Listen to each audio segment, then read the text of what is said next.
બરોબર, બાકી બીજા સાહેબ તમતાર બધું પૂરું તમારું કરી દે છે સાહેબ.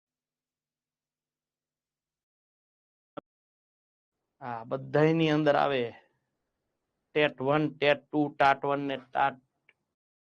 પ્રેરણાને અંગ્રેજીમાં મોટિવેશન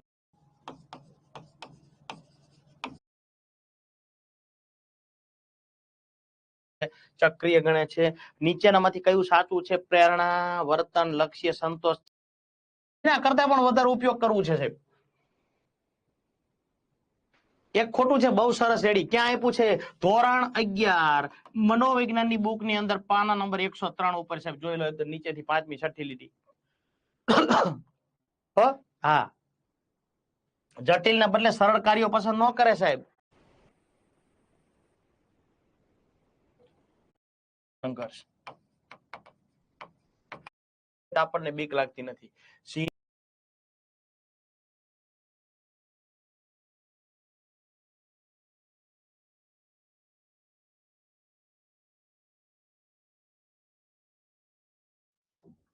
સામાજિક રીતે વિકાસ થતો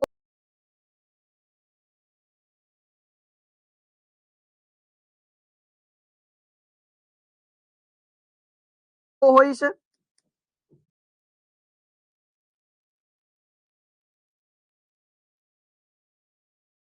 ધીમું આવે છે કે ક્લિયર આવે છે? એકવાર કન્ફર્મેશન આપી દેજો. યસ, ચલો ઓલ ક્લિયર છે. માટે ઉપયોગી છે એટલે કમેન્ટ. અને જો ટેટ 1 ની તૈયારી કરી રહ્યા હોય તો આ સેશન તમારે દરરોજ 4 વાગે એટેન્ડ કરવા ફરજિયાત છે. ડન. સાથે સાથે વાત કરું એમના માટે ઉપયોગી છે એટલે કમેન્ટ કરવાની જરૂર નથી. એપ્લિકેશનના આવી ગયા છે. એપ્લિકેશનના વિદ્યાર્થીઓ પણ અત્યારે લાઈવ છે અને યુટ્યુબના વિદ્યાર્થીઓ પણ લાઈવ છે. યુટ્યુબમાં જે વિદ્યાર્થી જોડાયેલા છે એ બધા મિત્રોએ ખાસ વિડીયોને સરસ મજાની લાઈક આપી દેવાની છે અને તમારા ગ્રુપમાં શેર કરી દેવાનું છે. સાહેબ, આ લેક્ચર જે ટેટ 1 ની તૈયારી કરે છે એમના માટે ઉપયોગી છે એટલે કમેન્ટ કરવાની જરૂર નથી. એપ્લિકેશનના વિદ્યાર્થીઓ, તમે ટેટ 1 ની તૈયારી કરો તો તમારા માટે આ સેશન ઉપયોગી રહેશે.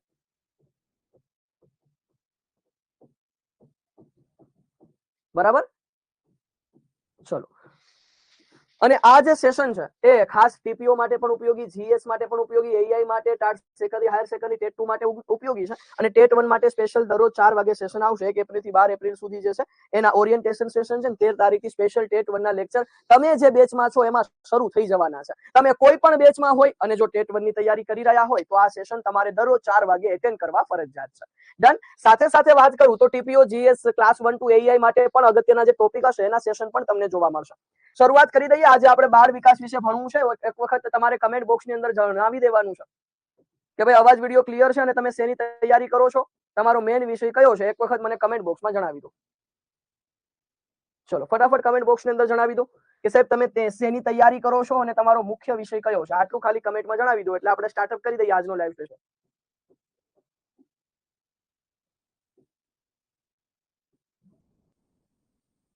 ચલો ફટાફટ, એપ્લિકેશનના વિદ્યાર્થી હોય કે પછી યુટ્યુબના સ્ટુડન્ટ હોય, ફટાફટ ખાલી આટલી કમેન્ટ કરી દો શેની તૈયારી કરો છો અને મુખ્ય વિષય કયો છે એટલે આપણે શરૂઆત કરીએ. યુટ્યુબ ઉપર જેટલા જોડાયેલા છે ખાસ વિડીયોને સરસ મજાની એક લાઈક આપી દેજો અને વિડીયોની લિંકને આપના ગ્રુપમાં શેર કરી દો.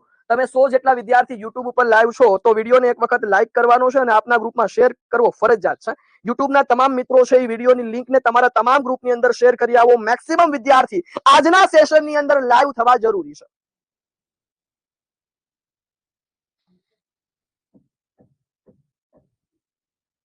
ચલો ભાઈ, યુટ્યુબ ઉપર જેટલા જોડાયેલા છે વિડીયોને લાઈક કરી અને તમારા તમામ ગ્રુપની અંદર શેર કરી આવો જેથી મેક્સિમમ વિદ્યાર્થી જોડાઈ જાય. આજના સેશનની અંદર આપણે બાળ વિકાસની અંદર ખૂબ મહત્વની બાબતો ભણવી છે.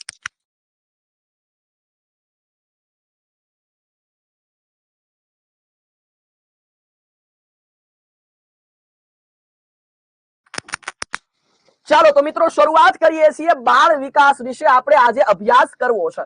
શેના વિશે અભ્યાસ કરવાનો છે? બાળ વિકાસ વિશે. આ ટોપિક ખૂબ મહત્વનો રહેશે આપણી એક્ઝામ માટે પણ આ ટોપિક અતિ મહત્વનો છે.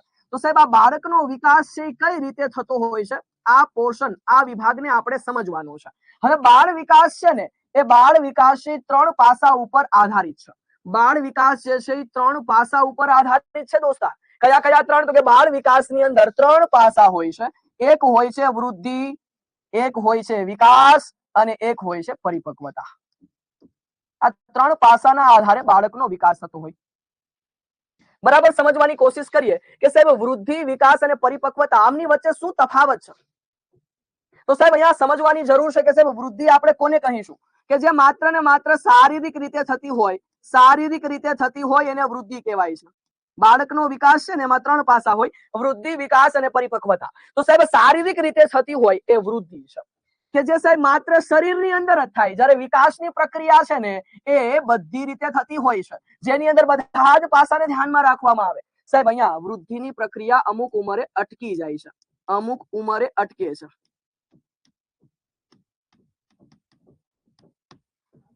વૃદ્ધિ છે અમુક ઉંમરે અટકે છે. વૃદ્ધિ માત્ર શારીરિક રીતે થતી હોય છે, જેમાં શરીરની અંદર ફેરફારો આવતા હોય છે, શરીરના કદ, આકાર અને બંધારણની અંદર ફેરફાર આવે છે.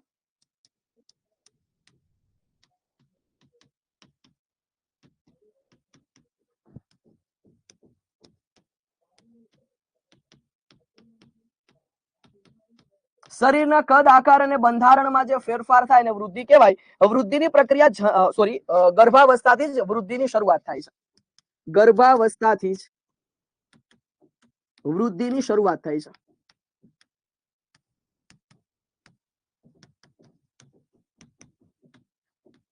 આ વૃદ્ધિના સામાન્ય બાબતો વિશે આપણે ચર્ચા કરી. હવે આગળ વધીએ વિદ્યાર્થી મિત્રો. વિકાસમાં શું હોય છે તો સાહેબ બધા પાસા હોય. બધા પાસા એટલે બધું એટલે બધું, જેમાં સાહેબ શારીરિક રીતે વિકાસ થતો હોય છે, માનસિક રીતે વિકાસ થતો હોય છે, સામાજિક રીતે વિકાસ થતો હોય છે, સંવેદનાત્મક રીતે વિકાસ થતો હોય, સંવેદનાત્મક, આધ્યાત્મિક રીતે વિકાસ થતો હોય છે, બૌદ્ધિક વિકાસ પણ થતો હોય છે, નૈતિક વિકાસ પણ થતો હોય છે, મનોજાતીય વિકાસ પણ થતો હોય છે, મનોસામાજિક વિકાસ પણ થતો હોય છે, ભાષાકીય વિકાસ પણ થતો હોય છે. ટૂંકમાં કહીએ તો તમામ પ્રકારનો વિકાસ થાય. એટલે કે વિકાસ છે એ સર્વાંગી પ્રક્રિયા છે, સર્વાંગી રીતે થતો હોય. એટલે દોસ્ત અહીંયા સમજવાનું છે, વૃદ્ધિ માત્ર શારીરિક રીતે થતી હોય છે, અમુક ઉંમરે અટકી જાય. આપણી ઉંમર 25 વર્ષની થઈ હોય, આપણી ઉંમર 25 વર્ષની થઈ હોય એટલે અમુક ઉંમરે શું થઈ જાય છે તો કે ભાઈ અટકી જાય. આપણે હાઈટ હોય, ઊંચાઈ જેટલી વધવી હતી એટલી વધી ગઈ, પછી વધશે નહીં. એટલે કે અહીંયા તમારી જે વૃદ્ધિ છે એ અમુક ઉંમરે શું થતી હોય છે, અટકી જતી હોય છે. બરાબર. તો સાહેબ અહીંયા સર્વાંગી રીતે થાય વિકાસ છે, જ્યારે વૃદ્ધિની પ્રક્રિયા કેવી છે, શારીરિક રીતે થાય, જે શરીરના કદ, આકાર અને બંધારણમાં ફેરફાર લાવે. ગર્ભાવસ્થાથી જ વૃદ્ધિની શરૂઆત થઈ જાય છે. જ્યારે વિકાસ કેવું છે તો કે ભાઈ એમાં શારીરિક રીતે થતું હોય, માનસિક, સામાજિક, સંવેદનાત્મક તમામ પ્રકાર, એટલે કે સર્વાંગી રીતે થાય એને વિકાસ કહે છે. સર્વાંગી રીતે થાય એને વિકાસ કહે છે. સમજવાની વાત એ છે કે વિકાસ છે નિરંતર ચાલતી પ્રક્રિયા છે, નિરંતર ચાલતી. આ કેવું અમુક ઉંમરે અટકી, આ નિરંતર ચાલે છે. નિરંતર ચાલે એટલે સાહેબ આ પ્રક્રિયા જન્મથી શરૂ થાય, એટલે જન્મથી મૃત્યુ સુધી વિકાસની પ્રક્રિયા ચાલે. સમજવાની વાત, વૃદ્ધિ ગર્ભાવસ્થાથી શરૂ થાય, વિકાસ જન્મથી ચાલુ થાય. સમજો ભાઈ ખાસ, વૃદ્ધિ ગર્ભાવસ્થાથી ચાલુ થાય, વિકાસ જન્મથી ચાલુ થાય.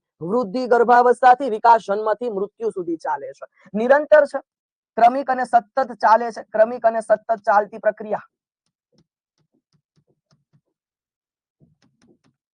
હવે મારે તમને એક પ્રશ્ન પૂછવો છે, તમારે કમેન્ટ કરવાની છે. મારે પ્રશ્ન પૂછવો છે, તમારે કમેન્ટ કરવાની છે. મારો પ્રશ્ન એ છે કે સર વૃદ્ધિ છે એ વિકાસનો ભાગ કહેવાય કે વિકાસ છે વૃદ્ધિનો ભાગ કહેવાય? મેં તમને આટલું સમજાવ્યું, એના પરથી તમારે મને કમેન્ટમાં જવાબ આપવાનો કે વૃદ્ધિ વિકાસનો ભાગ કહેવાય કે વિકાસ વૃદ્ધિનો ભાગ કહેવાય. ચલો ફટાફટ કમેન્ટ કરવાની છે દોસ્તો, ફટાફટ આપની કમેન્ટ આવવી જોઈએ.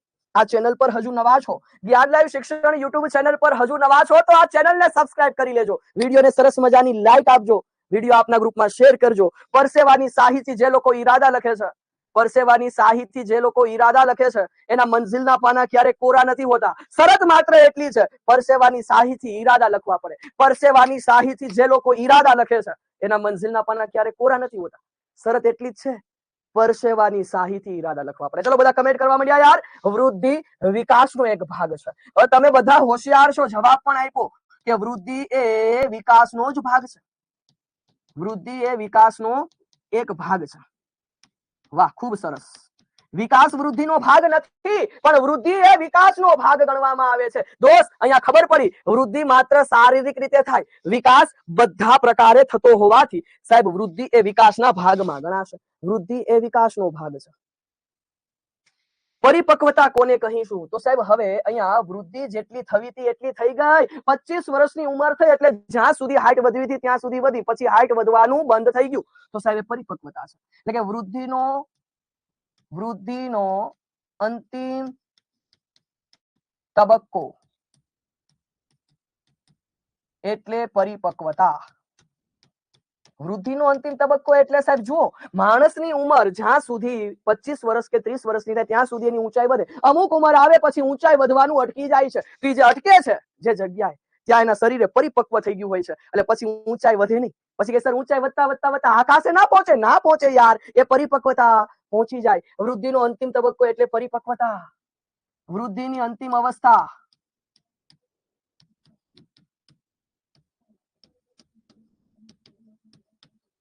પરિપક્વતા કહે છે, વૃદ્ધિની અંતિમ અવસ્થાને પરિપક્વતા કહે છે, જેમાં શરીરનો સંપૂર્ણ વિકાસ થઈ જતો હોય છે.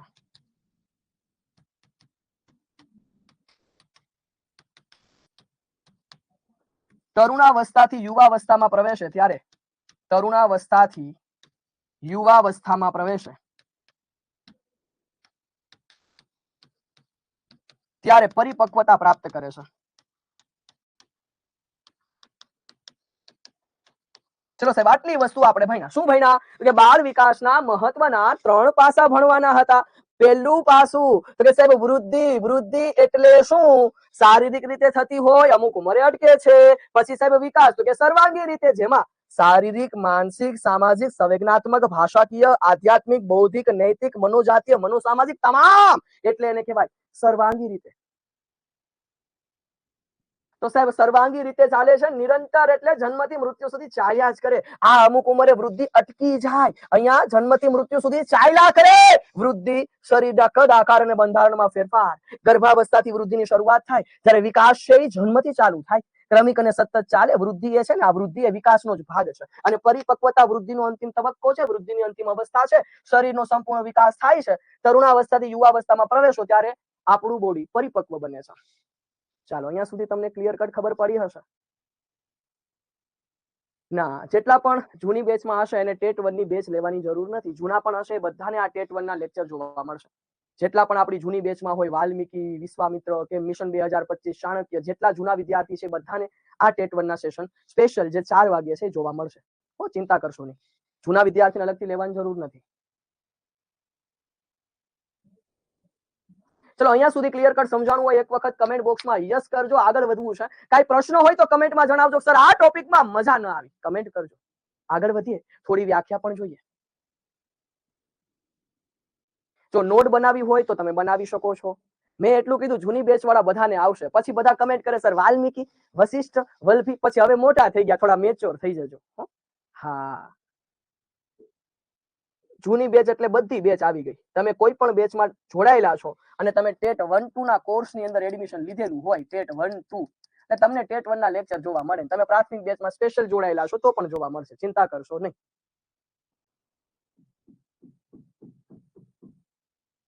હા અર્જુનભાઈ, સેકન્ડરી હાયર સેકન્ડરી બેચમાં ટેટ 2 નું કન્ટેન્ટ આવશે, એમાં પછી ટેટ 1 નું નહીં આવે, બરાબર?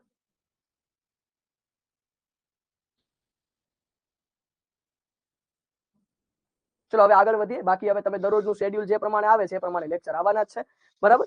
ચલો આગળ વધીશું સાહેબ નેક્સ્ટ ટોપિક તરફ. આપણે ભણવામાં ધ્યાન આપીએ. આજે વાત બાળ વિકાસની કરવી છે. બાળ વિકાસના 3 પાસા ભણ્યા આપણે, વૃદ્ધિ, વિકાસ અને પરિપક્વતા. આટલું તમને ક્લિયર થયું. હવે આગળ વધવું, થોડી વ્યાખ્યા પરીક્ષાની અંદર બહુ પૂછાય. થોડી વ્યાખ્યા. કેવી વ્યાખ્યા? તો સાહેબ પહેલા વૃદ્ધિ વિશેની વ્યાખ્યા તમને જણાવી દઉં. વૃદ્ધિ વિશેની અગત્યની હોય એવી 4 વ્યાખ્યાઓ છે જે પરીક્ષાની અંદર પૂછાતી હોય. તો પહેલી વ્યાખ્યા છે શરીરના કદ, આકાર અને બંધારણમાં થતો ફેરફાર. શરીરના કદ, આકાર અને બંધારણમાં થતો ફેરફાર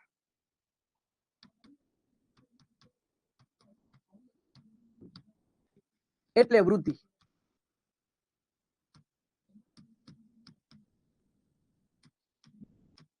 શરીરના કદ આકાર અને બંધારણમાં થતો ફેરફાર એટલે વૃદ્ધિ. આ વ્યાખ્યા છે એ કોણે આપી? તો કે સાહેબ આ વ્યાખ્યા આપણને આપી ક્રો અને ક્રોએ.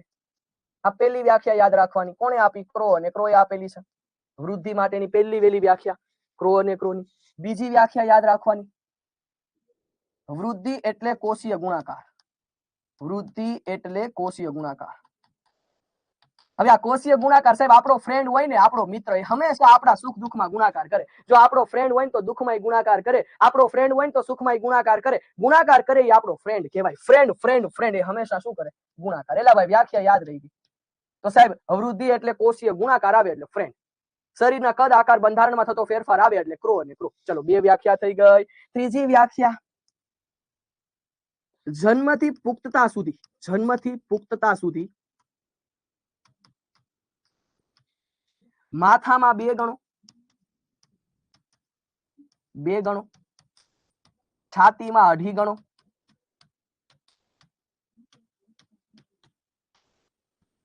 માથામાં 2 ગણો, છાતીમાં 2.5 ગણો, ધડમાં 3 ગણો,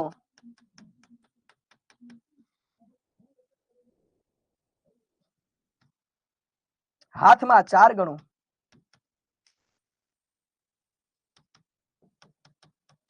પગમાં 5 ગણો ફેરફાર થાય તેને વૃદ્ધિ કહે છે. કેવી વ્યાખ્યા છે? જન્મથી પુખ્તતા સુધી માથામાં 2 ગણો, છાતીમાં 2.5 ગણો, ધડમાં 3 ગણો, હાથમાં 4 ગણો, પગમાં 5 ગણો ફેરફાર થાય ને વૃદ્ધિ કહેવાય. આવી વ્યાખ્યા એલિઝાબેથ હરલોકે આપી. ઘણા એલિઝાબેથ બોલે, ઘણા ઇલિઝાબેથ બોલે. તમને જે સારું લાગે એ લખવાનું ઓપ્શન ને આપ્યા હોય છે. ઇલિઝાબેથ હરલોક લખાય છે. ઇલિઝાબેથ હરલોક. તો આ સરસ મજાની વ્યાખ્યાઓ તમે યાદ રાખજો. એક્ઝામ ની અંદર વ્યાખ્યાઓ આપણને પૂછાઈ શકે છે. એક્ઝામ ની અંદર આપણને વ્યાખ્યા પૂછાઈ શકે છે. ચલો અહીંયા સુધી તમને વ્યાખ્યાઓ યાદ હોય તો કમેન્ટ બોક્સમાં યસ કરજો. હા રવિન્દ્રસિંહ બારૈયા, હા સાચી વાત છે. હવે અર્જુનભાઈ અત્યારે એવું પોસિબલ નથી, અત્યારે આપણે ના કહી શકીએ. ચલો અહીંયા સુધી ક્લિયર છો? કઈ ક્વેશ્ચન હોય તો કમેન્ટ બોક્સ ની અંદર આપ જણાવી શકો છો. પછી આપણે આગળ વધવું છે.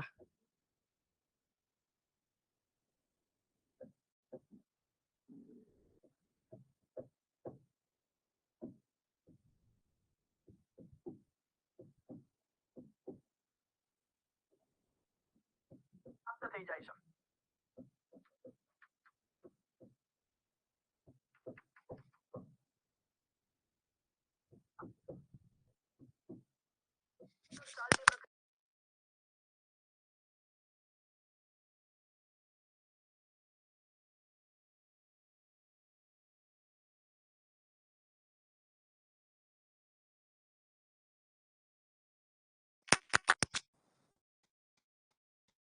ચલો માનવ શરીરમાં થતી પોતાની આંતરિક પ્રક્રિયાનું પરિણામ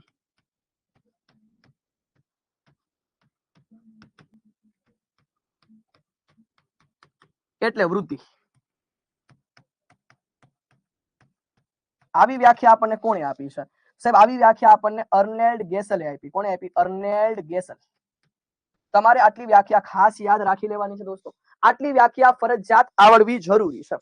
આ વૃદ્ધિની 4 વ્યાખ્યાઓ છે. યાદ રાખવાની ટ્રીક પણ સરસ એવી કે સાહેબ પહેલા તો ક્રો અને ક્રો તો યાદ રહી જાય. સાહેબ આ ફેમસ છે કે જેને વૃદ્ધિ વિકાસ બંનેની એક વ્યાખ્યા આપી છે. બીજી વાત કરીએ, વૃદ્ધિ એટલે કોષીય ગુણાકાર. કોષીય ગુણાકાર એટલે આપણો ફ્રેન્ડ. ત્રીજી વ્યાખ્યા ગણો ગણો ગણો ગણો એવો શબ્દ આવે. ગણો ગણો શબ્દ. જન્મથી પુખ્તતા સુધી માથામાં 2 ગણો, છાતીમાં 2.5 ગણો, ધડમાં 3 ગણો, હાથમાં 4 ગણો, પગમાં 5 ગણો ફેરફાર થાય અને વૃદ્ધિ કહેવાય. ગણો ગણો ગણો આવે. ઇલિઝાબેથ હરલોક.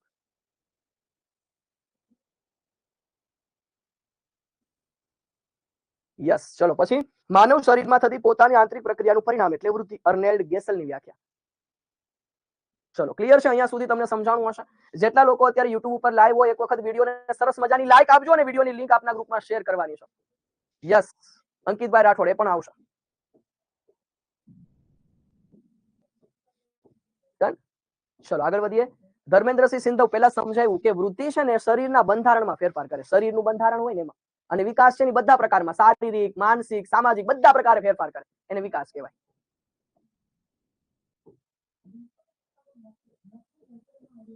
સંગીતાબેન આવશે એટલે જાણ કરવામાં આવશે. ચલો આગળ વધીશું. હવે વિકાસની વ્યાખ્યા લઈએ. મહત્વની વ્યાખ્યાઓ લેવી છે વિકાસ માટેની પણ.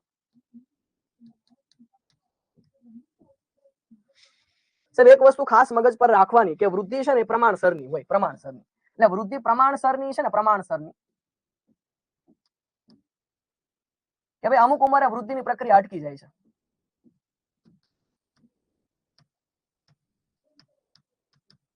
પ્રમાણસરની છે એટલે આપણે કહી શકીએ કે વૃદ્ધિ એ પ્રમાણાત્મક ફેરફાર છે.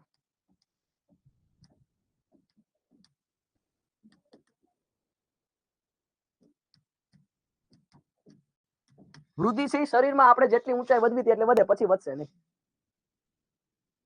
બરાબર, તો એને વૃદ્ધિ એ પ્રમાણાત્મક ફેરફાર છે એવું આપણે કહીએ છીએ.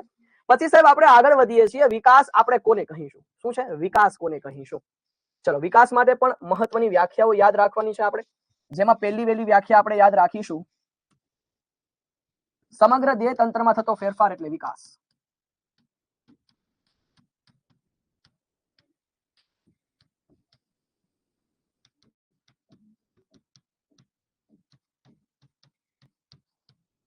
આ પહેલી વહેલી વ્યાખ્યા છે. બીજી વ્યાખ્યામાં યાદ રાખવાની છે આપણે, વિકાસ એ ગુણાત્મક ફેરફાર છે. આની પહેલા જોયું વૃદ્ધિ એ પ્રમાણસરની હોય એટલે વૃદ્ધિ પ્રમાણાત્મક ફેરફાર છે. વૃદ્ધિ પ્રમાણસરની હોય, વૃદ્ધિ પ્રમાણાત્મક ફેરફાર છે.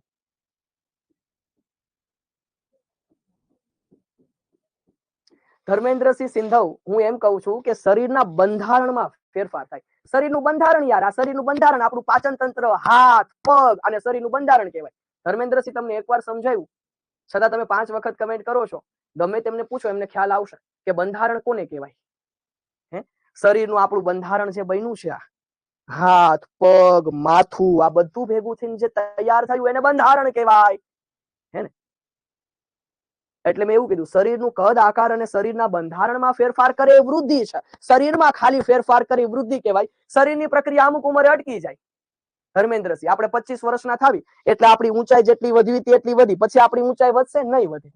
જેટલી વધવાની હતી એટલી વધી. એટલે કે આપણું શરીરનું બંધારણ હોય ને એ અમુક ઉંમરે અટકી જતું હોય એટલે એને વૃદ્ધિ કહેવાય. શું કહેવાય? વૃદ્ધિ કહેવાય. તો લખ્યું શરીરના કદ, આકાર અને શરીરનું જે બંધારણ છે ને, શરીરનું બંધારણ, એમાં હાથ, પગ બધું એને બંધારણ કહેવાય ભાઈ. આપણે શિક્ષક બનીએ, બંધારણ તો ખબર પડવી જોઈએ ને આપણને. તમે 10 વાર કમેન્ટ કરી પહેલા. ચલો આગળ વધીએ. સમગ્ર દેહ તંત્રમાં થતો ફેરફાર એટલે વિકાસ થાય. વિકાસ એ ગુણાત્મક ફેરફાર છે.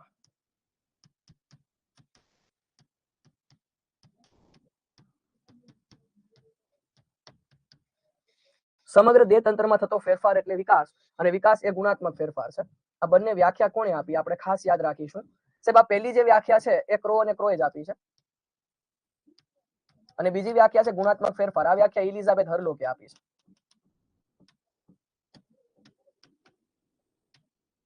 આ વ્યાખ્યા એલિઝાબેથ હરલોકે આપેલી છે. ત્રીજી વ્યાખ્યા આની અંદર મહત્વની અને સરસ મજાની યાદ રહી જાય એવી, વિકાસ એ ક્રમિક અને સતત ચાલતી પ્રક્રિયા છે. વિકાસ એ ક્રમિક અને સતત ચાલતી પ્રક્રિયા છે.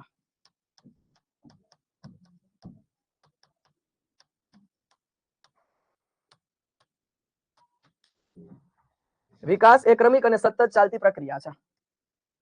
આ વ્યાખ્યા આપી સ્કિનરે. તો વૃદ્ધિની 4 વ્યાખ્યા યાદ રાખીશું. વિકાસની આપણે આ 3 વ્યાખ્યા યાદ રાખવાની છે.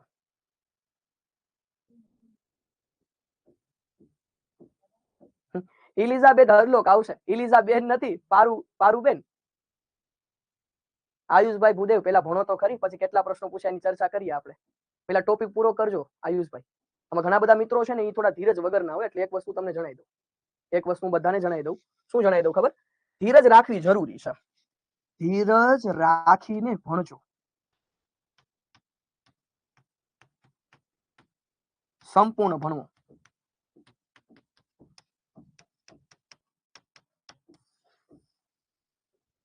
ટોપિક પૂરા થાય પછી કેવા પ્રશ્નો પૂછાય ને એ પણ તમને સમજાવીશું. ટોપિક પછી કેવા પ્રશ્નો પૂછાય ને એના એમસીક્યુ સમજાવવામાં આવશે. પેલા ટોપિક પૂરો શાંતિથી કરવાનો, પછી કેવા પ્રશ્નો પરીક્ષામાં પૂછાય ને એ પણ તમને સમજાવવામાં આવશે. તમારા અભ્યાસક્રમ મુજબ તમને પ્રોપર બધું જ ભણાવવામાં આવશે. અભ્યાસક્રમ મુજબ જ ચાલશે. તમને જે ટેટ 1 નો અભ્યાસક્રમ આપ્યો છે તમને બધાને ખબર જ છે સાહેબ, ટેટ 1 નો સ્પેશિયલ અભ્યાસક્રમ એટલે આટલું જ છે ખાલી એમાં કે સાહેબ એમાં આપણને ગુજરાતી 30 માર્ક્સ નું પૂછાય છે, બરાબર. તો એ 30 માર્ક્સ નું ગુજરાતી આપણા જે જીગર સર છે એ તમને કરાવવાના, અંગ્રેજી છે તો અંગ્રેજીના આપણા જે સાહેબ છે એ કરાવશે, ચિંતાનો વિષય નથી. પછી જે તમારે ટોપિક આવે ને એમાં કેવું છે કે બાળ મનોવિજ્ઞાન આવે છે, બાળ મનોવિજ્ઞાનના સિદ્ધાંતો આવે છે, શિક્ષણની યોજનાઓ અને શિક્ષણના કરંટને લઈને પ્રશ્નો પૂછાય છે. સાથે સાથે અહીંયા તમને વર્ગ વ્યવહારના પણ પ્રશ્નો પૂછાય છે. હવે અહીંયા કેવું છે, એનાલિસિસમાં એવું જાણવા મળ્યું છે કે અહીંયા ઘણી વખત છે ને, ગયા વખતે 2023 ની હું વાત કરું ને, 2023 ની, તો અહીંયા 30 માર્ક્સ ભલે લખ્યા પણ સાહેબ 2023 માં 42 ગુણના પ્રશ્નો પૂછાણા અહીંયાથી. કયા ટોપિકમાંથી? આ ટોપિકમાંથી. મનોવિજ્ઞાન શિક્ષણ વર્ગ વ્યવહાર સિલેબસમાં કેટલા માર્ક્સનું કીધું છે? 30 માર્ક્સનું. પછી જ્યારે એક્ઝામ હતી એમાં કેટલા માર્ક્સનું પૂછાણું? 42 માર્ક્સનું પૂછાણું 2023 માં. સાહેબ અહીંયા ઘણું બધું પૂછાતું હોય છે, એ ધ્યાનમાં રાખવું જરૂરી છે. એટલે ખાલી એ લોકોએ કીધું હોય એ રીતે નથી પૂછતા, ઘણીવાર આવા 8-10 માર્ક્સના અને સૌથી વધારે છે ને પ્રશ્નો આના જ પૂછાતા હોય છે. બાળ મનોવિજ્ઞાનના સિદ્ધાંતો, શિક્ષણ અને વર્ગ વ્યવહારને લગતા. પછી ગુજરાતી, અંગ્રેજી અને આ ટોપિક પૂરો થાય પછી તમારે ગણિત કરવાનું, પણ ગણિતની સાથે રીઝનિંગના અમુક ટોપિક પૂછાતા હોય છે.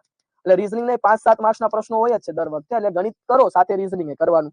પછી સાહેબ તમારે અહીંયા શિક્ષણનું કરંટ ખાસ કરવાનું, કરંટ અફેર નહીં, શિક્ષણનું કરંટ ખાસ કરવાનું, શિક્ષણનું કરંટ ખાસ કરવાનું. પછી પર્યાવરણ અહીંયા ખાસ કરવાનું રહેશે, અને સામાન્ય વિજ્ઞાન. આ બધું થઈને 30 માર્ક્સનું પૂછાતું હોય છે. કે તમારું પેપર છે આ રીતે 150 ગુણનું હોય, 150 ગુણ હોય, 150 પ્રશ્નો હોય, અને તમને અહીંયા 90 મિનિટનો સમય આપવામાં આવશે. અને સારી વસ્તુ, કોઈ પ્રકારનું નેગેટિવ હોતું નથી, બરાબર. નેગેટિવ માર્કિંગ નથી, નો નેગેટિવ. કે તમારે બધા જ પ્રશ્નો ટીક કરવાના છે. ટેટ 1 નું પેપર છે ને એનું લેવલ થોડું અઘરું આવે, એટલે તમારે પ્રોપર એની તૈયારી કરવી પડે. એટલે કે આ તમારો સિલેબસ છે, આ સિલેબસ મુજબ તમારે પ્રોપરલી તૈયારી કરવી પડે. પ્રોપરલી તૈયારી કરવા માટે ફૂલ એનાલિસિસ બેઝડ કામ કરવું પડે. ગયા વખતે સાહેબ ખાલી આ ટોપિકમાંથી જ 42 ગુણના પ્રશ્નો આવી ગયા. ખાલી બાળ મનોવિજ્ઞાન, શિક્ષણનું કરણ અને શિક્ષણની યોજના, એમાં એનઈપી ના પ્રશ્નો, ઘણા બધા શિક્ષણને લગતા પ્રશ્નો હતા. આરટી ના પ્રશ્નો હતા, એનઈપી ના પ્રશ્નો હતા, શિક્ષણના પંચોના પ્રશ્નો હતા, શિક્ષણના કરંટને લઈને પ્રશ્નો હતા, શિક્ષણની યોજનાના પ્રશ્નો હતા, વર્ગ વ્યવહારમાં પદ્ધતિ શાસ્ત્ર મેથડને લઈને ક્વેશ્ચન હતા. બાળ મનોવિજ્ઞાન છે, સાથે શૈક્ષણિક મનોવિજ્ઞાન પણ આપણે કવર કરવાના છીએ. બાળ મનોવિજ્ઞાન, શૈક્ષણિક મનોવિજ્ઞાન અને જેટલું તમારા સિલેબસની અંદર આવરી લેવાની જરૂર હશે બધું જ આપણે કરાવીશું. એટલે ટેટ 1 નો આ સંપૂર્ણ સિલેબસ. અને આ સિવાય સાહેબ, આ સિવાય સ્પેશિયલ વસ્તુ આ બેચમાં તમને શું મળે છે ખબર? તમને અહીંયા 1 થી 8 ની વિષય વસ્તુ ભણાવવામાં આવશે. 1 થી 8 નું વિષય વસ્તુ. કેમ કે આના પ્રશ્નો પરીક્ષામાં છે, અહીંયા તમને જે પ્રશ્નો જોવા મળ્યા ને, આ 42 ગુણના પ્રશ્નો, એ તમે જુઓ ને તો ગુજરાતીના તો ઓલમોસ્ટ 30 આજુબાજુ જ હતા, અંગ્રેજીના 30 આજુબાજુ હતા. આ બાળ મનોવિજ્ઞાન શિક્ષણ વર્ગ વ્યવહારના 30 પ્રશ્નો, એમાંય સાહેબ અમુક પ્રશ્નો 1 થી 8 ના વિષય વસ્તુને લઈને હતા. 1 થી 5 નું વિષય વસ્તુ આવે, પણ 8 સુધીનું વિષય વસ્તુ છે એને આવરી લે છે. ગણિત અને રીઝનિંગ બંને કરવાનું, શિક્ષણનું કરણ, પર્યાવરણ, સામાન્ય વિજ્ઞાન, આ બધું કરવાનું છે. આ બધું તમને બેચમાં કરાવવામાં આવશે, બરાબર. અને સાહેબ આનો ટાઈમ મેનેજમેન્ટ કેવી રીતે કરવું એનું પણ તમને પ્રોપર મેનેજમેન્ટ શીખવવામાં આવશે. અત્યારે તો આ ઓરિએન્ટેશન સેશન છે દોસ્તો. એક વખત તમે છે ને ધીરજ રાખીને ટોપિક સંપૂર્ણ ભણો. ટોપિક પ્લસ એના એમસીક્યુ પણ અભ્યાસક્રમ મુજબ જ અહીંયા ચલાવવામાં આવશે. બધું પ્રોપર ભણો. આટલા વિષય આપણે કવર કરવાના છે સાહેબ તમારા, ગુજરાતી, અંગ્રેજી, પછી આ છે ને એ ડિટેલ સાથે બધા ટોપિક, બધા વિષય ડિટેલ સાથે ભણાવીશું. 1 થી 8 નું વિષય વસ્તુ. ટૂંકમાં તમારે ટેટ 1 ની સંપૂર્ણ તૈયારી થઈ જશે, ચિંતા કરશો નહીં, બરાબર. પછી તમે જ્ઞાન લાઈવના સ્ટુડન્ટ હોવા જોઈએ. તમે કોઈ પણ જૂની બેચમાં જોડાયેલા હોય કે પછી અત્યારે આપણી જે નવી બેચ જે ટેટ 1 ની શરૂ થઈ એમાં હોય, તમારે બધાએ તમારી એપ્લિકેશનની અંદર 4 વાગે જોઈન થઈ જવાનું. 4 વાગે એક પણ લેક્ચર મિસ નહીં કરવાનું, બરાબર. 4 વાગે દરરોજ લાઈવ લેક્ચર આવી જશે. અને સાહેબ બીજી વસ્તુ કે અહીંયા તમને અત્યારે લાઈવ લેક્ચર આપણે આપીએ છીએ, એની અંદર ખાસ કેવું છે કે અત્યારે ઓરિએન્ટેશન સેશન ચાલુ છે 1 એપ્રિલ થી લઈને 12 એપ્રિલ સુધી. 1 એપ્રિલ થી 12 એપ્રિલ સુધી ઓરિએન્ટેશન સેશન છે. પછી એક સ્પેશિયલ લેક્ચર આવશે 13 એપ્રિલે. તમારી એપ્લિકેશનમાં 13 એપ્રિલે સ્પેશિયલ સેશન આપવામાં આવશે. આ 13 એપ્રિલનો સેશન મહેશ સર અથવા ચેતન સર લેશે, અથવા તો હું લઈશ, બરાબર. 13 એપ્રિલે એક સંપૂર્ણ આયોજન તમને સમજાવવામાં આવશે, સંપૂર્ણ સ્ટ્રેટેજી સમજાવવામાં આવશે કે સાહેબ આપણું લેક્ચરનું આયોજન કઈ રીતે રહેશે, ટેસ્ટનું આયોજન કઈ રીતે રહેશે, કઈ રીતે બેચ પૂરી થશે, પુસ્તકોમાંથી કેમ વાંચવું, પુસ્તકો મુજબ કેવી રીતે ટોપિક ટેસ્ટ આપવી, આ બધું આયોજન 13 એપ્રિલે સમજાવવામાં આવશે. એ ટૂંકમાં બધી વસ્તુ પ્રોપર મળશે. અત્યારે માત્ર ઓરિએન્ટેશન સેશન છે ને એ ખાસ નિહાળી લો, પછી બધું આવી જશે, બરાબર. એટલે કે ટેટ 1 ની બેચ ની અંદર તમે અત્યારે હાલ એડમિશન લઈ લીધું છે, મુંજાતા નહીં. જ્ઞાન લાઈવ તમારી સાથે છે, મહેશ સર, ચેતન સર આપણી સાથે છે, અને આખી ટીમ તમારી સાથે છે. પ્રોપર મેનેજમેન્ટ સાથે કાર્ય કરીશું, તમારા માર્ક્સ પૂરેપૂરા અહીંયાથી કવર થશે. ડન. તો સાહેબ આપણે આ બધા જ વિષયોને કવર કરવા છે. જૂના મિત્રો હોય કે નવા, બધાને 4 વાગે જે સ્પેશિયલ ટેટ 1 ના લેક્ચર્સ આવશે એની અંદર જોડાઈ જવાનું છે. 1 એપ્રિલ થી લઈને 12 એપ્રિલ સુધી ઓરિએન્ટેશન સેશન છે, બરાબર. ત્યાં સુધી ઓરિએન્ટેશન સેશન નિહાળો, અલગ અલગ વિષયોને ભણો, શીખો, સમજો કે કયા વિષયની તૈયારી કઈ રીતે કરવી. પછી 13 એપ્રિલે સ્પેશિયલ સેશન એપ્લિકેશનમાં લેશું, જેમાં સંપૂર્ણ આયોજન મહેશ સર, ચેતન સર અથવા હું 3 માંથી કોઈ પણ તમને આખું બેચ વિશેનું આયોજન 13 એપ્રિલે સમજાવીશું. કે ભાઈ બેચ ની અંદર લેક્ચર કેવી રીતે, ટેસ્ટ કઈ રીતે, પુસ્તકો વાંચીને એની ટેસ્ટ કઈ રીતે, લેક્ચરોમાં કયા વિષયમાં કઈ રીતે જોડાવાનું, કેમ વાંચવું, કેવી સ્ટ્રેટેજી હોય, તૈયારી કેમ કરવી, આ બધું જ સમજાવવામાં આવશે. બરાબર, એટલે ચિંતા કરશો નહીં, અત્યારે શાંતિથી ભણો. બરાબર, અત્યારે તમને બહુ કન્ફ્યુઝન છે બેચના વિદ્યાર્થીને, કોઈ ચિંતા ના કરો. અત્યારે ઓરિએન્ટેશન સેશન જોઈ લો 1 થી 12 એપ્રિલ, પછી 13 એપ્રિલે સંપૂર્ણ આયોજન સમજી લો, પછી ધડબડાટી બોલાવવાની છે સાહેબ. ટેટ 1 ની પરીક્ષા આવવાની છે 2025 માં, તૈયારી કરજો. 10 વર્ષનું ભરતી કેલેન્ડર છે એ મુજબ પહેલી જ જે આવશે 2025 વાળી ભરતી 7500 શિક્ષકોની ટેટ 1 માટે આપણે લાગવાનું છે. બરાબર, આ બધી સ્ટ્રેટેજી સેવા આયોજનમાં બધું સમજાવીશું સાહેબ. એવી કઈ તૈયારી હોય કે આપણે છે ને આપણો સ્કોર 125 પ્લસ કે 130 પ્લસ કઈ રીતે બનાવવો, આ બધું આપણે છે ને એપ્લિકેશનમાં સમજાવીશું. ત્યાં સુધી થોડું આપણે ધીરજ રાખશું. મેં શું લખ્યું, ધીરજ રાખીને ટોપિક સંપૂર્ણ ભણવો. ટોપિકે ભણાવીશું, એમસીક્યુ બધું અભ્યાસક્રમ મુજબ ચાલશે, બધો કોર્સ કવર થશે ને બધું આરામથી એક સાથે. સર મને જલ્દી જમવાનું આપી દો ને, જો હું અત્યારે જમી લઉં ને તો મને શું છે કે મારું પેટની અંદર બહુ મને આમ બહુ ભૂખ લાગી ગઈ, જલ્દી જમવાનું આપો, એમ ના ચાલે યાર. પેટમાં થોડું પાચન થાય એવું ખાવાનું હોય. દરરોજ થોડું થોડું થોડું થોડું જમતું જવાનું. એક દિવસ આવશે કે તમને પ્રોપર બધું મળી જશે. જેટલું પાચન થાય એટલું ખાવાનું. ઉતાવળ ના કરો, બધું આવશે બેચમાં, બધું જ આવશે. ચિંતા જરીએ કરશો નહીં. આ જ્ઞાન લાઈવ છે. પરીક્ષા પણ આવશે, પરીક્ષા પણ આવશે. ચલો આગળ વધીએ આપણે. યુટ્યુબ ના વિદ્યાર્થીઓ છે, જેટલા લોકો યુટ્યુબ ઉપર છે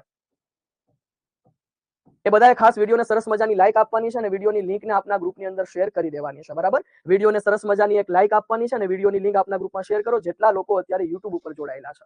ચલો હવે આગળ વધીશું. મેં તમને 3 વ્યાખ્યા સમજાવી. મેં તમને પહેલા માહિતી આપી કે સાહેબ બાળ વિકાસની અંદર આપણે સાહેબ આ સેશન પાછો બધા માટે આમ ઉપયોગી થયો કે બાળ વિકાસના આમ જુઓ ને તો ટેટ 2 કે સેકન્ડરી હાયર સેકન્ડરીમાં ક્યારેક પ્રશ્નો પૂછાતા હોય. ટીપીઓ, જીએસ અને એઈઆઈ માં પણ આ પ્રશ્નો જોવા મળે. ટીપીઓ ના સિલેબસમાં તો બાળ વિકાસનો ટોપિક આપ્યો છે, મુદ્દા નંબર 13. તો ટીપીઓ માં પણ આ ટોપિક અગત્યનો થાય અને ટેટ 1 વાળાને તો બાળ વિકાસ ખૂબ મહત્વનો. વૃદ્ધિ, વિકાસ અને પરિપક્વતાની જો વાત કરીએ તો વૃદ્ધિ અમુક ઉંમરે અટકે, માત્ર શારીરિક રીતે થાય. બરાબર, ગર્ભાવસ્થાથી શરૂ થાય. વિકાસ જન્મથી ચાલુ થાય અને નિરંતર ચાલે છે, ક્રમિક અને સતત ચાલે. એમાં બધા પ્રકારનો વિકાસ થાય. પરિપક્વતા વૃદ્ધિનો અંતિમ તબક્કો છે. આટલું આપણે સમજ્યા.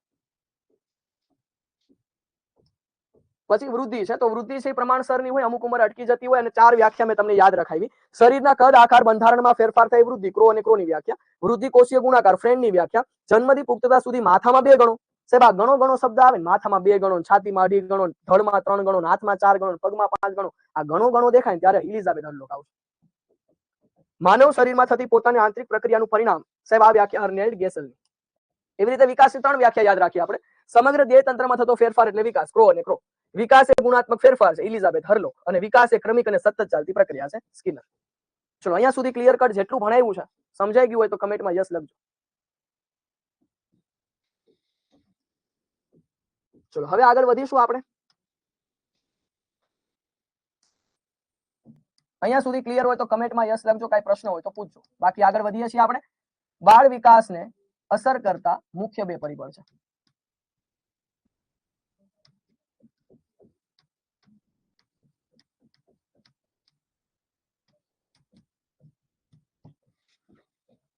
બાળ વિકાસને અસર કરતા મુખ્ય 2 પરિબળો છે.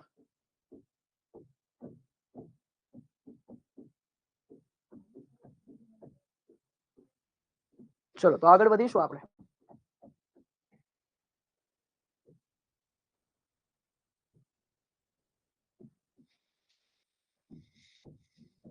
તો અહીંયા 2 પરિબળો અસર કરે છે. એક અસર કરે છે વારસો અને એક અસર કરે છે વાતાવરણ. વારસાની અંદર તમારે 2 પોઈન્ટ ભણવાના થાય. વારસા 2 પ્રકારના છે અહીંયા. એક છે પ્રગટ વારસો અને એક છે અપ્રગટ વારસો. વાતાવરણ પણ 3 પ્રકાર. વાતાવરણમાં 3 બાબતો ભણવાના થશે. એ 3 બાબતો છે. એક છે ભૌતિક સુવિધા, એટલે કે ભૌતિક વાતાવરણ કેવું મળે છે. સામાજિક માળખું કેવું છે અને સામાન્ય સુવિધા. આને તમારે ક્લિયરલી ભણવું પડે કે બાળકના વિકાસને અસર કરતા હોય એવા મુખ્ય 2 પરિબળો છે. કયા મુખ્ય 2 પરિબળો અસર કરે છે ખાસ યાદ રાખીએ, વારસો અને વાતાવરણ. તો વારસાની અંદર તમારે જોવાની છે 3 બાબતો. એમાં પહેલી વસ્તુ તમારે ભણવાની છે પ્રગટ વારસો. પ્રગટ વારસાને પ્રભાવી વારસો પણ કહેવાય અને અપ્રગટ વારસાને પ્રચ્છન્ન વારસો પણ કહેવાય. હવે પ્રભાવી વારસો જે છે દોસ્તો, પ્રભાવી વારસો એની અંદર શું જોવા મળે ખબર છે કે પ્રભાવી વારસાની અંદર તમને શું જોવા મળે તો કે ભાઈ એની અંદર જે વસ્તુ બહાર દેખાય, જેમ કે આંખોનો રંગ છે, વાળ છે, જે ટૂંકમાં બહાર દેખાઈ આવે. પ્રગટ થવું એટલે બહાર દેખાઈ આવે, જે આપણા મમ્મી પપ્પા તરફથી આપણને મળ્યું હોય અને જે બહાર દેખાઈ આવે, બહાર દેખાઈ આવે, આ બધું પ્રગટ છે. પ્રગટ એટલે કે પ્રભાવી વારસો. જેમ કે વાળનો રંગ, માથાનો રંગ, ચામડીનો રંગ,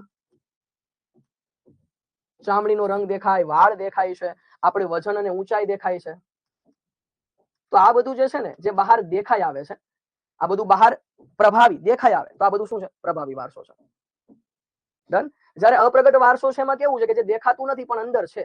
દેખાતું નથી, જેમ કે આપણા મમ્મી પપ્પા તરફથી આપણને મળેલા ડીએનએ છે, તો ડીએનએ છે એ ખરેખર વારસામાં મળ્યું છે પણ એ બહાર દેખાશે નહીં, એટલે એને અપ્રગટ કહેવાય, પ્રચ્છન્ન વારસો કહેવાય. આપણને ઘણી વાર લાગણી છે, ગુસ્સો આવતો હોય છે, ઘણા એમ કે આ તો એના પપ્પા જેવો ગુસ્સો કરે છે, એના મમ્મી જેવો ગુસ્સો કરે છે, આ આવો છે, તો એ છે આપણી જે લાગણી, ગુસ્સો અને પ્રેમ ને જે બધું છે ને આપણા વારસામાં જ મળ્યું છે, પણ એ બધું કેવું છે? અપ્રગટ છે, બહાર દેખાતું નથી, એને અનુભવવામાં આવતું હોય છે. બહાર દેખાતું નથી પણ અનુભવવામાં આવતું હોય છે. બરાબર? જે ખાલી શું થાય છે? અનુભવાય છે.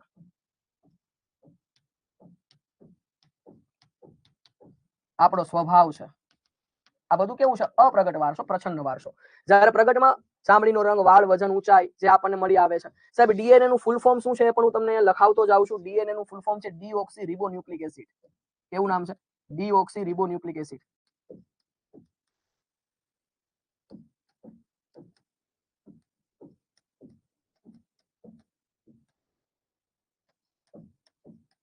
ડીઓક્સી રિબોન્યુક્લિક એસિડ, આવું ડીએનએ નું પૂરું નામ છે. તમારો અવાજ વિડિયો ક્લિયર આવે છે? યુટ્યુબ ની અંદર કમેન્ટ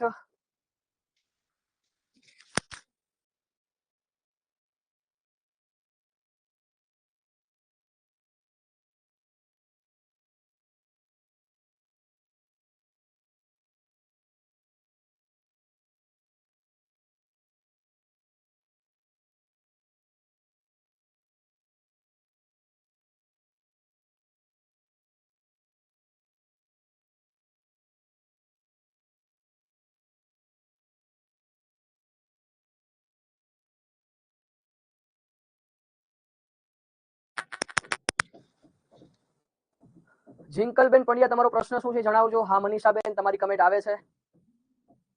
હા, કેમ કે લેક્ચર ની અંદર કેવું છે કે અત્યારે એપ્લિકેશનમાં તો બધું ક્લિયર જ છે, યુટ્યુબ ની અંદર કોઈ ક્વેરી આવતી એવું લાગે છે. ચૌધરી રિયાબેન, અત્યારે તમે શું જોવો છો બેન?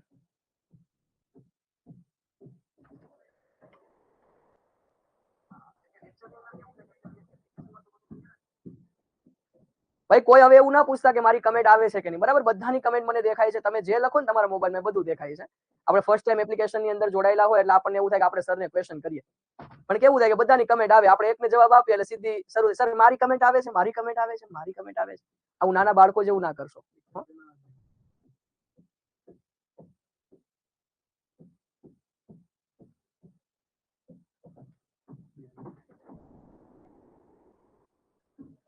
ચલો આગળ વધીએ આપણે સાહેબ. બાળ વિકાસને અસર કરતા મુખ્ય બે પરિબળો આપણે વાત કરી. પ્રગટ વારસો, અપ્રગટ વારસો. પ્રભાવી એટલે જે દેખાય આવે બહાર, અને અપ્રગટ એટલે જે દેખાતું ન હોય, બરાબર છે, પણ આપણી અંદર હોય છે. હવે આપણે બાકીની વાત કરીએ કે સાહેબ વાતાવરણ છે એ પણ અસર કરે બાળકના વિકાસને. એમાં ભૌતિક વાતાવરણ એટલે કે બાળક ક્યાં રહ્યો છે? એ બાળક રણ પ્રદેશમાં રહ્યો છે, ઠંડા પ્રદેશમાં રહ્યો છે, કેવા પ્રદેશમાં એનો ઉછેર થયો છે, એ એના શરીર ઉપર દેખાય આવે. બાળકના વિકાસ માટે એ દેખાય આવે.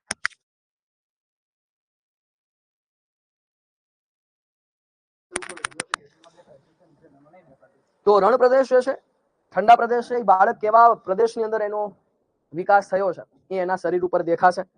તમે જુઓ છો આફ્રિકાના લોકો છે તો એનો વિકાસ આફ્રિકાની અંદર થયો એટલે એ તમને દેખાય જ આવે.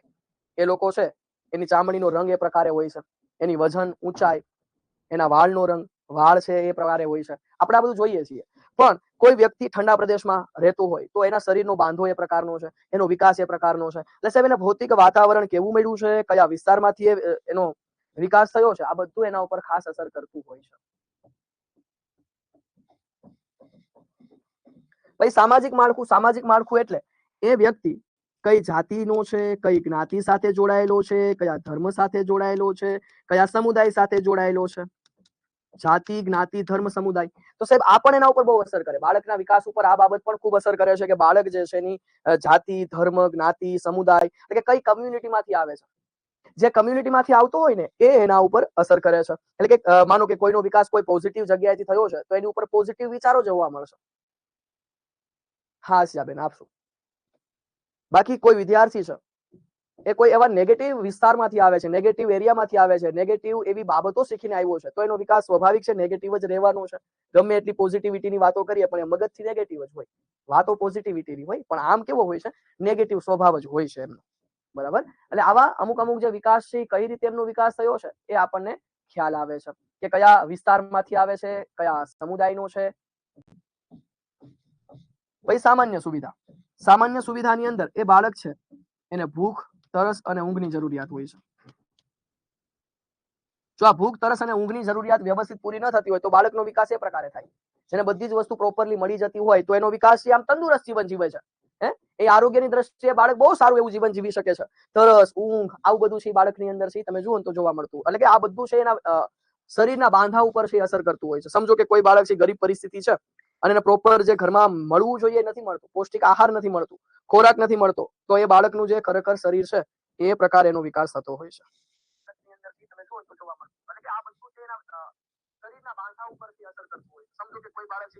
તમારી જે કમેન્ટ છે મારે મોબાઈલ ની અંદર જોવી પડશે, યુટ્યુબ ના વિદ્યાર્થીઓની, અહીંયા નથી બતાતી એટલા માટે.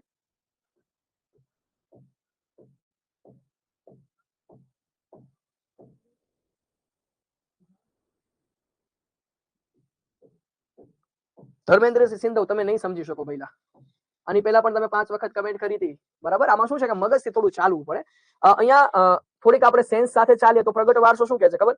ચામડીનો રંગ, વાળ, વજન, ઊંચાઈ બહાર દેખાય આવે. ગુસ્સોય દેખાય ને પ્રેમે બહાર દેખાય છે.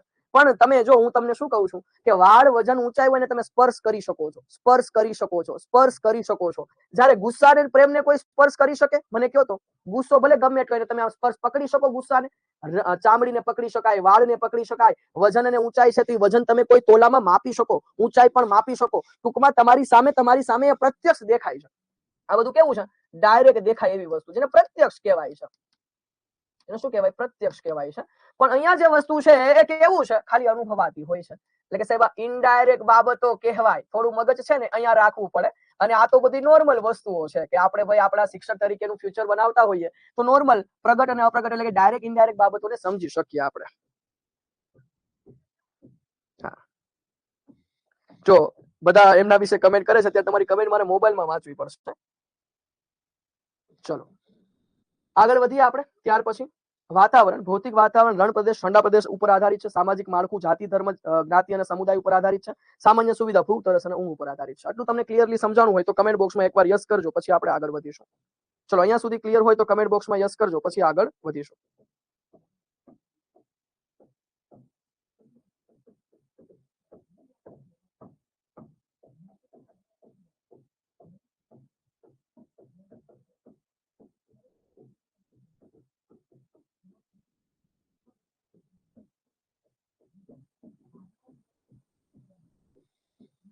ચલો ક્લિયર હોય તો કમેન્ટમાં યસ કરજો. ઘણા બધા લોકો છે સમયસર જોડાતા નથી. હું અગાઉ જે માહિતી આપી દઉં છું, અત્યારે કમેન્ટ કરતા હોય કે સર કેટલા માર્ક્સ નું આવશે, શું આવશે, એ બધી માહિતી મેં અગાઉ આપી દીધી. એટલે જો આપણે બેચમાં જોડાયા તો એક માહિતી એ પણ આપી દઉં. સંજયભાઈ પટેલ, એવું પોસિબલ નહીં થાય, આપણે 24 કલાક પછી મૂકતા હોઈએ છીએ પીડીએફ ને. બરાબર. તો સાહેબ અહીંયા મેં તમને બધી માહિતી આપી દીધી કે સાહેબ ટેટ 1 નો કોર્સ અને એમાં બધાની અંદર આપણે કઈ રીતે સિલેબસ અને કઈ રીતે તૈયારી કરવાની. એટલે સમયસર જોડાશો ને તો વધારે મજા આવશે. એટલે પાછળથી તમારે એકનો એક ક્વેશ્ચન પૂછવો નહીં પડે. એટલે બેચમાં જોડાયા પછી એક નિયમ રહેશે કે નિયમિત જોડાશો તો તમને વધારે મજા આવશે. સમયસર જ જોડાવાનું તો બહુ મજા આવે એમ. ચલો હવે વાત કરીએ આપણે વિકાસ વિશે. તો સાહેબ વિકાસ,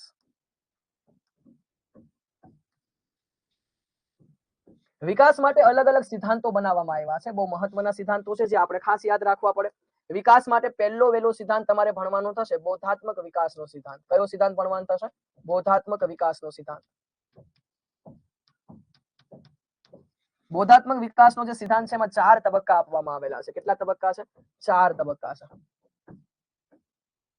એમાં પહેલો તબક્કો આવે ભણવાનો સાંવેદનિક કારક તબક્કો.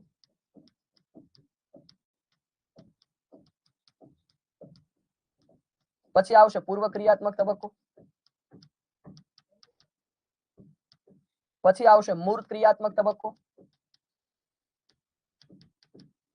અને ચોથો આવશે અમૂર્ત ક્રિયાત્મક તબક્કો.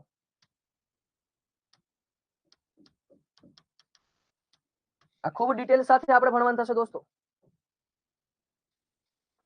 બોધાત્મક વિકાસનો જે સિદ્ધાંત છે જીન પિયાજે આપેલો છે. જેને આપણને આ 4 તબક્કા સમજાવ્યા અને ચારે 4 તબક્કા છે એના ઉંમરના ગાળા શું આપ્યા કે જે બાળકની ઉંમર જન્મથી 2 વર્ષની હોય એ બાળક સાંવેદનિક કારક તબક્કાની અંદર છે એવું કહેવાય. જે બાળકની ઉંમર 2 વર્ષથી લઈને 7 વર્ષ સુધીની છે, 2 વર્ષથી 7 વર્ષ, તો પૂર્વ ક્રિયાત્મક તબક્કો કહેવાશે. 7 વર્ષથી લઈ 12 વર્ષનો ઉંમરનો ગાળો હોય તો મૂળ ક્રિયાત્મક તબક્કો છે. અને અમૂળ ક્રિયાત્મક તબક્કામાં બાળકની ઉંમર 12 વર્ષથી લઈને 12 વર્ષથી આગળ હોય, કોઈ પણ પ્રકારની ઉંમર 12 વર્ષથી આગળ. ડન. તો સાહેબ અહીંયા આપણે જે વિકાસની વાત કરીએ, બોધાત્મક વિકાસનો સિદ્ધાંત છે. સાહેબ અહીંયા તમને એ જણાવી દઉં, ટેટ 2 ની પરીક્ષા અને ટેટ 1 ની પરીક્ષામાં અહીંયાથી પ્રશ્ન આવ્યો. એક પ્રશ્ન હતો ટેટ 1 માં, એક હતો ટેટ 2 માં. શું પ્રશ્ન હતો?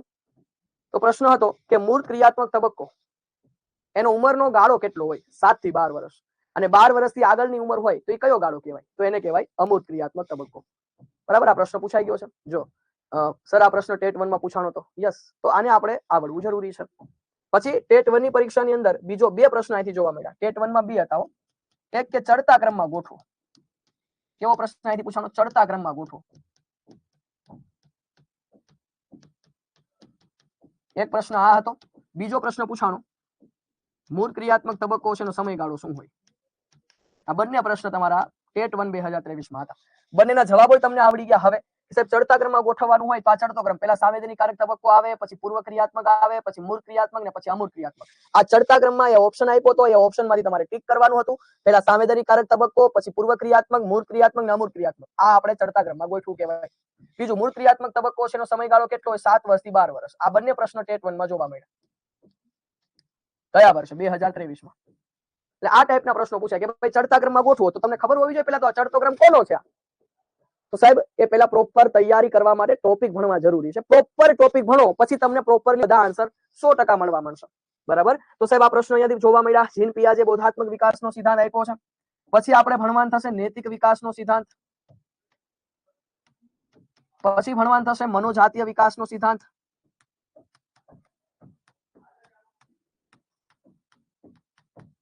પછી ભણવાનું થશે મનોસામાજિક વિકાસ. આ નૈતિક વિકાસનો સિદ્ધાંત કોણે આપેલ છે? તો યાદ રાખી લેજો, નૈતિક વિકાસનો સિદ્ધાંત સી કોહલબર્ગે આપ્યો છે. કોહલબર્ગે પણ 3 કક્ષા અને 7 તબક્કા દર્શાવ્યા. શું દર્શાવ્યું છે? 3 કક્ષા અને 7 તબક્કા.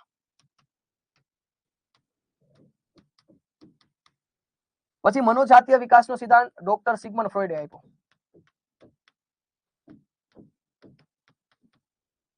જેને 5 તબક્કા સમજાવ્યા છે. બધું સમજાવું, ચિંતા કરતા નહીં, બધું ડિટેલમાં આવશે હો. હા, ચિંતા કરશો નહીં. મનોસામાજિક વિકાસ આપ્યો છે એરિક એરિક્સન.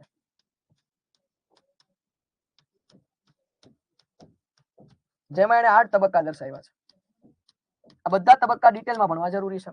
આ બધા તબક્કા ડિટેલમાં ભણવા જરૂરી છે. અને આ બધું જ ડિટેલમાં હું ભણાવીશ, એટલે ચિંતા કરતા નહીં કે સાહેબ સાંવેદનિક કારક તબક્કામાં બાળકમાં શું ફેરફાર આવે, પૂર્વ ક્રિયાત્મક તબક્કામાં બાળકમાં શું ફેરફાર આવે, મૂળ ક્રિયાત્મક તબક્કામાં શું ફેરફાર આવે, અમૂર્તમાં શું આવે, એ ફેરફારો શું છે એના માટે જ આ બધા તબક્કાઓ ભણવા જરૂરી છે. બોધાત્મક વિકાસ છે એ આપ્યો જીન પિયાજે. નૈતિક વિકાસ કોહલબર્ગનો છે જેમાં 7 તબક્કા 3 કક્ષા. મનોજાતીય વિકાસ ડોક્ટર સિગમન્ડ ફ્રોઈડ 5 તબક્કા. મનોસામાજિક વિકાસ એરિક એરિક્સને આપ્યો છે. ડન છે આટલી વસ્તુ. તો આટલું તમારે ક્લિયર કટ ભણવાનું થશે. તો પછી અહીંયા સુધી તમને ક્લિયર થયું હશે. હવે આપણે આગળ વધવું છે.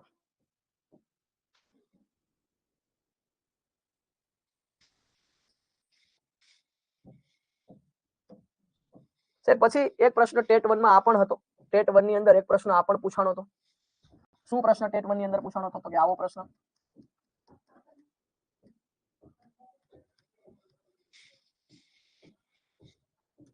બાળકના વિકાસને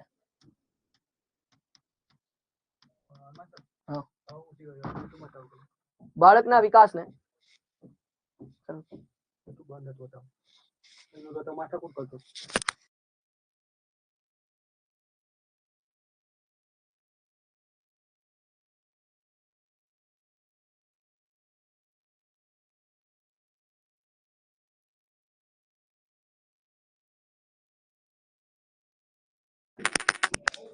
ચલો જેટલા લોકો લાઈવ હોય એક વખત વિડીયોને સરસ મજાની લાઈક આપજો અને વિડીયોની લિંક તમારા ગ્રુપમાં શેર કરજો. જેટલા યુટ્યુબ ઉપર લાઈવ હોય ખાસ વિડીયોને લાઈક કરી દેજો અને આપના ગ્રુપમાં શેર કરજો. ચલો સાહેબ, બાળકના વિકાસને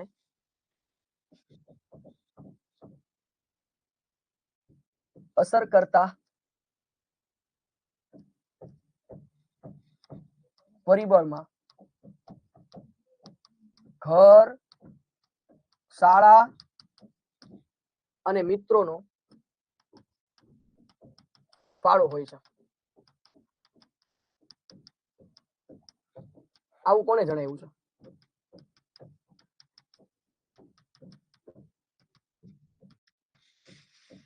આવું કોને જણાવેલું છે? આવો પ્રશ્ન હતો. બાળકના વિકાસને અસર કરતા પરિબળમાં ઘર, શાળા અને મિત્રોનો ફાળો હોય છે. આવું કોણે જણાવ્યું છે દોસ્તો? તો સમજો, આવું જણાવ્યું છે દુર્ગાનંદ સિન્હાએ, કે જેણે કીધું બાળકના વિકાસને અસર કરતા પરિબળમાં પહેલું આવે એનું ઘર. ઘર છે ને બાળક માટે પ્રથમ પાઠશાળા છે, કે જ્યાંથી ખરેખર શીખવાની શરૂઆત કરે છે. બાળક એના કુટુંબ પાસેથી, એના પરિવાર પાસેથી, એના ઘરમાં પહેલા તો મમ્મી પપ્પા પાસેથી શીખવાની શરૂઆત કરતો હોય છે. એટલે સાહેબ પ્રથમ પાઠશાળા ઘર છે, પછી શાળામાં જાય. શાળામાં પછીના શિક્ષકો, શાળાનું વાતાવરણ, શાળાની અંદર એને કેવું આપવામાં આવે છે, એમાં શિક્ષકોનો રોલ બહુ મહત્વનો છે.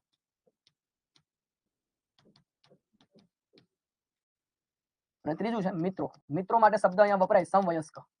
સમવયસ્ક એટલે કે સેમ એજ્ડ, એની ઉંમરના એમ. સમવયસ્ક એટલે સેમ એજ્ડ, એની ઉંમરના મિત્રો. હવે મિત્રો શાળાના પણ હોઈ શકે અથવા પાડોશી પણ હોઈ શકે. શાળા પડોશમાં રહેતા એના જે મિત્રો છે, જે સમવયસ્ક છે, એની અસર એના ઉપર જોવા મળે. આવું દુર્ગાનંદ સિન્હાએ કીધું. આ પ્રશ્ન પણ ટેટ 1 માં પૂછાઈ ગયો હતો. એટલે આપણે તૈયારી કરીએ છીએ તો આપણને ખબર હોવી જોઈએ કે કેવા પ્રશ્નો છે સાહેબ આમાંથી પૂછાતા હોય છે. પછી અવસ્થાનો સાચો ક્રમ પૂછવામાં આવ્યો. અવસ્થાનો સાચો ક્રમ.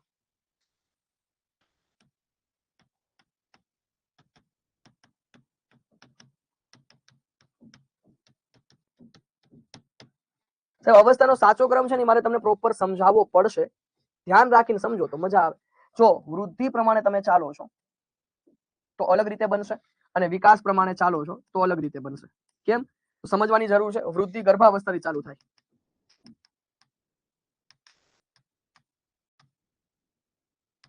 જ્યારે વિકાસની પ્રક્રિયા જન્મથી ચાલુ થાય.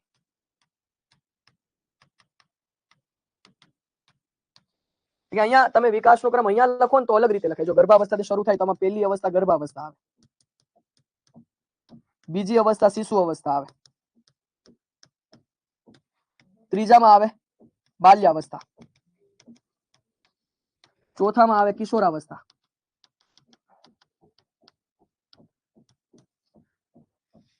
પછી આવશે તરુણાવસ્થા, પછી યુવાવસ્થા,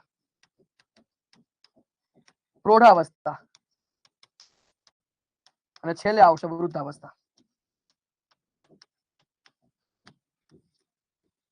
સાહેબ અહીંયા ઘણા બધા કન્ફ્યુઝ થતા હોય છે. પ્રશ્ન આપણને કઈ રીતે પૂછવાનો ને એના આધારે જવાબ આપવાનો. તમને કોઈ એમ પૂછે વૃદ્ધિમાં ચોથા ક્રમે કઈ અવસ્થા આવે અને વિકાસના ચોથા ક્રમે કઈ અવસ્થા આવે, તો યાદ રાખજો વૃદ્ધિના ચોથા ક્રમે પૂછે તો કિશોરાવસ્થા આવે, જ્યારે વિકાસમાં પૂછે તો તરુણાવસ્થા આવે. જો કેમ? તો કે આની શરૂઆત જન્મથી થાય છે. જન્મથી થાય એટલે કે શરૂઆત અહીંયા શિશુ અવસ્થાથી થાય. વિકાસની શરૂઆત શિશુ અવસ્થાથી થાય. પછી સાહેબ એની અંદર બાલ્યાવસ્થા આવશે, પછી એની અંદર કિશોરાવસ્થા આવશે, શિશુઅવસ્થા, બાલ્યાવસ્થા, કિશોરાવસ્થા, પછી તરુણાવસ્થા આવશે, પછી યુવાવસ્થા આવશે, પછી પ્રૌઢાવસ્થા આવશે અને લાસ્ટમાં છેલ્લે આવશે વૃદ્ધાવસ્થા. તમને પ્રશ્ન પૂછાય વિકાસની ચોથા ક્રમે કઈ અવસ્થા છે, તો એમાં તમારો જવાબ આવશે તરુણાવસ્થા. વૃદ્ધિમાં ચોથા ક્રમે પૂછે તો કિશોરાવસ્થા. આપણે બધું ગોખીને જ ગયા હોય, ગોખવાનું નથી, ખાલી સમજવાનું છે. સમજીને ગયા હોય ને બધું આવડે. કોઈ પણ પ્રશ્ન ક્યારેય ખોટો ના પડે, સમજીને ગયા હોય તો. બરાબર? તો આટલી વસ્તુ તમને ખબર હોવી જોઈએ. અવસ્થાનો સાચો ક્રમ છે એ આ રીતે તમને કેવું એક્ઝામમાં પૂછે એના આધારે, વૃદ્ધિના આધારે પૂછ્યું, વિકાસના આધારે પૂછ્યું, આવું કઈ પૂછ્યું નથી. ખાલી ઓપ્શન સીધા આપ્યા છે તો ઓપ્શન ચેક કરવાના. તો પછી ગર્ભાવસ્થાથી વૃદ્ધાવસ્થા સુધી ચેક કરવાનું, ગર્ભાવસ્થાથી વૃદ્ધાવસ્થા સુધી ચેક કરવાનું. ઓપ્શન આપ્યા એટલે ઓટોમેટિક તમારો મગજ દોડવા મળશે સાહેબ. ઓપ્શન આપ્યા હોય ને એટલે ઓટોમેટિક મગજ દોડવા માંડે. ચલો સાહેબ, અહીંયા ઇલિઝાબેથ હર્લોક પણ આવે છે, જેને પોતાનું એક વર્ગીકરણ આપ્યું.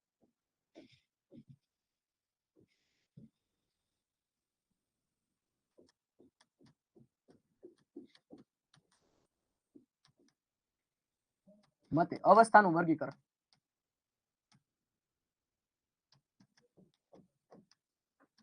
ચલો સાહેબ આપણે શું ભણ્યા એ ફટાફટ રિવિઝન કરાવી દઉં છું, પછી આપણે આ નવો પોઈન્ટ ભણવો છે. ચલો શું ભણ્યા નગર પાછું ભૂલી જાશો. શરૂઆત કરીએ આપણે બાળ વિકાસ.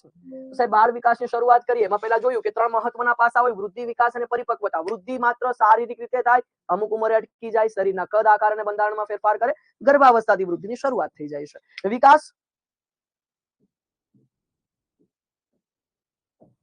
સર્વાંગી રીતે થાય, નિરંતર ચાલે છે, જન્મથી મૃત્યુ સુધી ચાલે છે, ક્રમિક અને સતત ચાલે છે. વૃદ્ધિ છે ને, આ વૃદ્ધિ એ વિકાસનો જ ભાગ છે, કેમ કે આ ખાલી શારીરિક રીતે થાય, જ્યારે વિકાસ બધી રીતે થાય, એટલે વૃદ્ધિ એ વિકાસનો ભાગ છે. પરિપક્વતા એટલે વૃદ્ધિનો અંતિમ તબક્કો, એટલે પરિપક્વતા. વૃદ્ધિની અંતિમ અવસ્થાને પરિપક્વતા કહેવાય. શરીરનો સંપૂર્ણ વિકાસ થતો હોય, તરુણાવસ્થાથી યુવાવસ્થામાં પ્રવેશે ત્યારે પરિપક્વતા પ્રાપ્ત થાય છે. ડન. અહીંયા સુધી આપણે બધું જ ક્લિયર કટ ભણી ગયા છીએ. પછી સાહેબ આપણે વાત કરી વૃદ્ધિ માટેની અગત્યની વ્યાખ્યાઓ. 4 મહત્વની વ્યાખ્યા જોઈ. શરીરના કદ, આકાર અને બંધારણમાં થતો ફેરફાર એટલે વૃદ્ધિ. આવી વ્યાખ્યાઓ પણ જૂની ટેટ વખતે પૂછાઈ ગઈ છે. જૂની ટેટ ટાટ એક્ઝામમાં વ્યાખ્યા પણ પૂછાઈ ગઈ છે. મિત્રો આવશે, વૃદ્ધિ એટલે કોષીય ગુણાકાર, ફ્રેન્ડ આવશે. જન્મથી પુખ્તતા સુધી સાહેબ આ ઘણો શબ્દ લખ્યો હોય ને, કે માથામાં 2 ગણો, છાતીમાં 2.5 ગણો, ધડમાં 3 ગણો, હાથમાં 4 ગણો, પગમાં ગણો આવે એટલે એલિઝાબેથ હર્લો. માનવ શરીરમાં થતી પોતાની આંતરિક પ્રક્રિયાનું પરિણામ એટલે વૃદ્ધિ. અર્નેલ્ડ ગેસલની વ્યાખ્યા. પછી વિકાસની 3 મહત્વની વ્યાખ્યા યાદ રાખીએ. સમગ્ર દેહ તંત્રમાં થતો ફેરફાર એટલે વિકાસ. વિકાસ એ ગુણાત્મક ફેરફાર છે. વિકાસ એ ક્રમિક અને સતત ચાલતી પ્રક્રિયા છે. યાદ રાખજો, સમગ્ર દેહ તંત્ર આવે એટલે ક્રો અને ક્રોની વ્યાખ્યા યાદ એ રાખવાનું. વૃદ્ધિ પ્રમાણસરની છે, એટલે વૃદ્ધિ પ્રમાણાત્મક ફેરફાર છે, જ્યારે વિકાસ ગુણાત્મક ફેરફાર છે. એલિઝાબેથ હર્લોક. વિકાસ એ ક્રમિક અને સતત ચાલતી પ્રક્રિયા, આવું સ્કિનરે કીધું છે. બાળ વિકાસને અસર કરતા મુખ્ય 2 પરિબળ: વારસો અને વાતાવરણ. એમાં વારસાના પાછા 2 પ્રકાર: પ્રગટ વારસો, અપ્રગટ વારસો. પ્રગટ એટલે પ્રભાવી, જે બહાર દેખાય આવે, ડાયરેક્ટ, ચામડીનો રંગ, વાળ, વજન, ઊંચાઈ. અપ્રગટ એટલે જે માત્ર અનુભવાતું હોય, ઇનડાયરેક્ટ હોય, ડીએનએ, લાગણી, ગુસ્સો, પ્રેમ. ડીએનએ નું પૂરું નામ જોયું, ડીઓક્સીરિબોન્યુક્લિક એસિડ. વાતાવરણમાં 3 બાબત છે: ભૌતિક વાતાવરણ, સામાજિક અને સામાન્ય. તો સાહેબ ભૌતિક વાતાવરણ, રણ પ્રદેશ, ઠંડા પ્રદેશ, કયા પ્રદેશમાંથી એ બાળક છે એનો ઉછેર થયો છે, એના વિકાસ ઉપર અસર કરે. સામાજિક માળખું, કઈ જાતિ, કયા ધર્મ, કઈ જ્ઞાતિનો વિદ્યાર્થી છે, એ પણ એના વિકાસ ઉપર અસર કરે. અને સામાન્ય સુવિધામાં ભૂખ, તરસ, ઊંઘની સુવિધા એને કેવી મળી છે, એ પણ એના વિકાસમાં અસર કરે. આટલું આપણે ભણી ગયા. પછી આપણે વાત કરી વિકાસ માટે 4 મહત્વના સિદ્ધાંતો. ડિટેલમાં આગળ ભણાવીશ, ચિંતા કરશો નહીં, બરાબર. બોધાત્મક વિકાસ, જીન પિયાજે આપ્યો 4 તબક્કા, ડિટેલમાં હું આગળ ભણાવીશ. નૈતિક વિકાસ કોહલબર્ગનો, જેને 3 કક્ષા 7 તબક્કા ભણવામાં આવશે. મનોજાતીય વિકાસ ડોક્ટર સિગમન્ડ ફ્રોઈડ 5 તબક્કા ભણીશું. મનોસામાજિક વિકાસ એરિક એરિક્સન 8 તબક્કા. પહેલા તો કયો સિદ્ધાંત કોણે આપ્યો એ ખબર હોય તો ઘણીવાર અહીંથી પ્રશ્ન પૂછાય જાય. ઘણીવાર એવું પૂછે, નૈતિક વિકાસનો સિદ્ધાંત કોણે આપ્યો છે, મનોજાતીય વિકાસનો સિદ્ધાંત કોણે આપ્યો, બોધાત્મક વિકાસનો સિદ્ધાંત કોણે આપ્યો. ઘણીવાર આવું પણ પૂછતા હોય છે. પછી સાહેબ આપણે જોયું કે કેવા પ્રશ્નો પૂછાય છે, એની પણ થોડી ડિસ્કશન કરી. બાળકના વિકાસને અસર કરતા પરિબળમાં ઘર, શાળા અને મિત્રોનો ફાળો હોય, આવું કોણે કીધું? દુર્ગાનંદ સિન્હાએ. અવસ્થાનો સાચો ક્રમ વૃદ્ધિ અને વિકાસ પ્રમાણે અલગ હોય, કેમ કે વૃદ્ધિની શરૂઆત ગર્ભાવસ્થાથી થાય, વિકાસની શરૂઆત જન્મથી થાય. ડન છે. જેમાં સાહેબ તમને એટલી ખબર પડી કે વૃદ્ધિ અમુક ઉંમરે અટકે છે. વૃદ્ધિ અમુક ઉંમરે અટકે છે.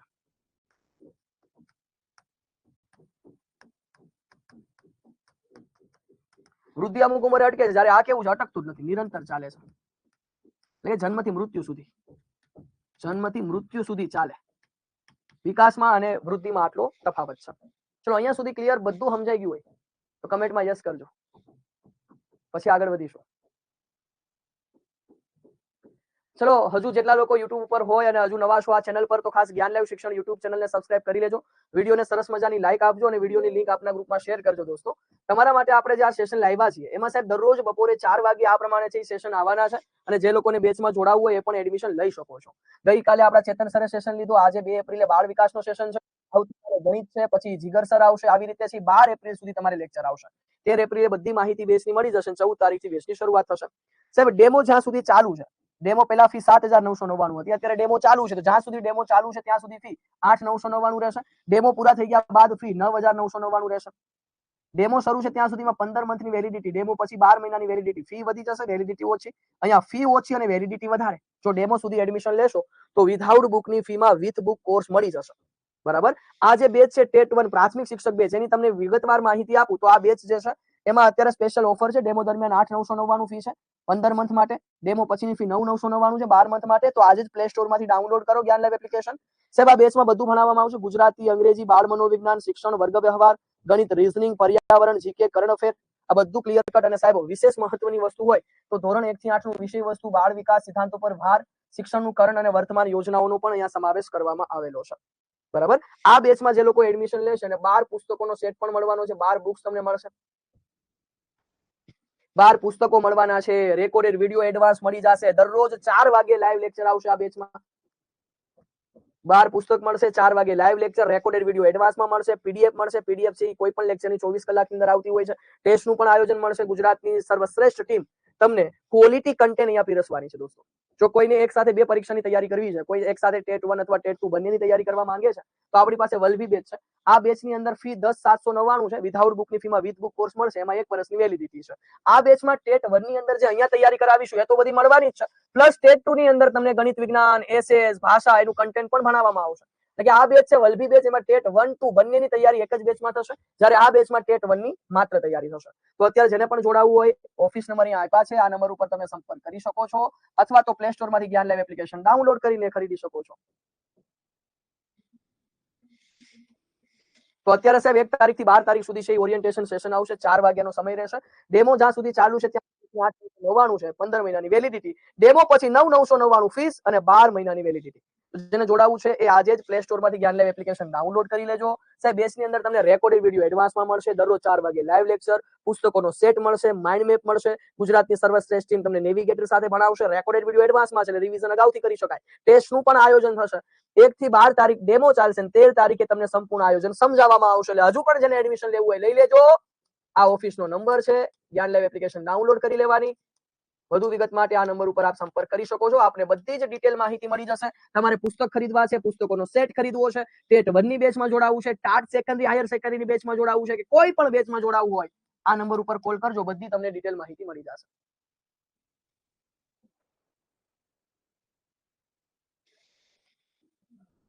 ડન. તો જેને જોડાવવું હોય એ ખાસ ઓફિસ નંબર ઉપર સંપર્ક કરી લેજો. સાથે સાહેબ અત્યારે શિક્ષણાધિકારી બેચ પણ આપણે શરૂ કરવાની છે. આ શિક્ષણાધિકારી બેચ જે છે એ શરૂ થશે 1 એપ્રિલે અને એની ઓફર છે 10 એપ્રિલ સુધી ચાલુ છે. 1 એપ્રિલ થી આ બેચની શરૂઆત કરી દીધી છે. આ એઆઈએટી બેચ છે, 12,449 એની ફી છે, 12 મહિનાની વેલિડિટી રહેશે. તો ઓફિસ નંબર ઉપર સંપર્ક કરી શકાય. અને શિક્ષણાધિકારી બેચ પણ અવેલેબલ છે. આ બેચની અંદર DEO, DPO, TPO, GS, class 2, AI ની એક જ બેચમાં સંપૂર્ણ તૈયારી કરાવવામાં આવશે.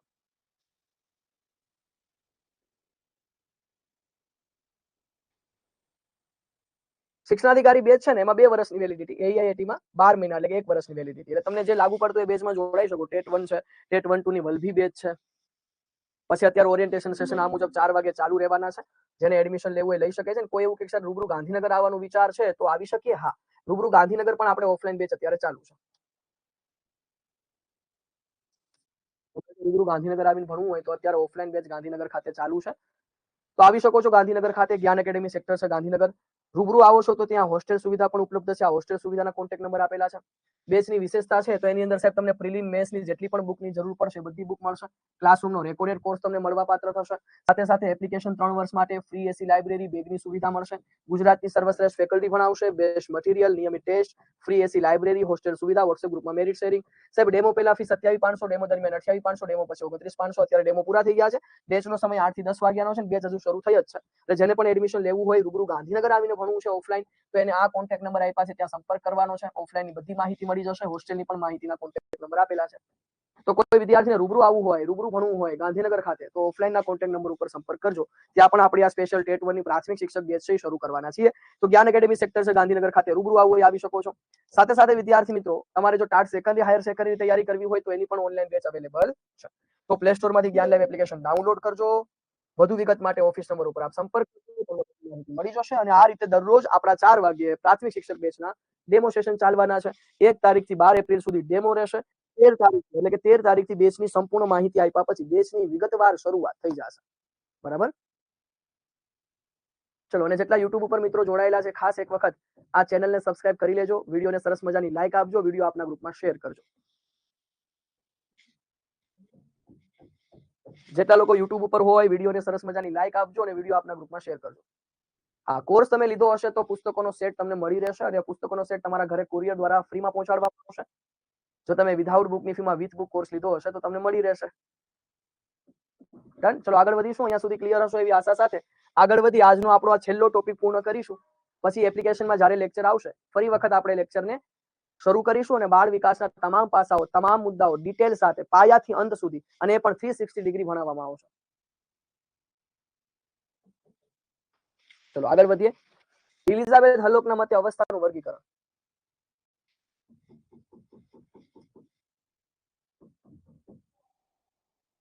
તો સાહેબ એમણે આપણને જન્મ પહેલાની અવસ્થા અને જન્મ પછીની અવસ્થા, આવી બે બાબતો સમજાવી છે.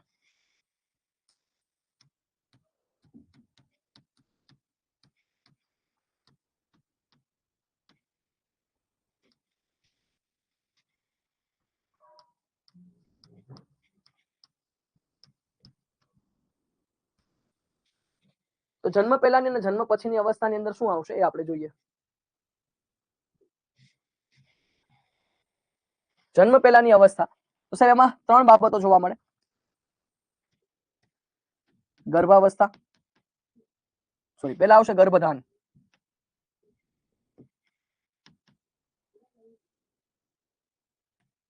ભ્રૂણાવસ્થા, ભ્રૂણ અવસ્થા અને પછી ગર્ભાવસ્થા આવશે. ગર્ભધાન છે એમાં સમયગાળો જે હોય છે 2 અઠવાડિયા, 2 અઠવાડિયા એટલે કે 15 દિવસ કહી શકાય. ભ્રૂણ અવસ્થાનો સમયગાળો છે એ 45 દિવસનો હોય છે. 15 દિવસ 45 દિવસ ઓલમોસ્ટ એટલે કે સાહેબ 2 મહિનાથી લઈ 2 મહિનાથી જન્મ સુધી ગર્ભાવસ્થા હોય છે. આ જન્મ પહેલાની 3 અવસ્થા એલિઝાબેથ હર્લોકે દર્શાવી. હવે જન્મ પછીની જે અવસ્થાઓ છે એમાં એને 5 જ અવસ્થાઓ દર્શાવી. બરાબર સમજવાની છે 5 અવસ્થા. કઈ કઈ? પહેલી અવસ્થાની એને વાત કરી ગર્ભાવસ્થા, સોરી જન્મ પછીની પહેલી અવસ્થા આવશે શિશુ અવસ્થા. પછી બીજી અવસ્થા આવશે બાલ્યાવસ્થા.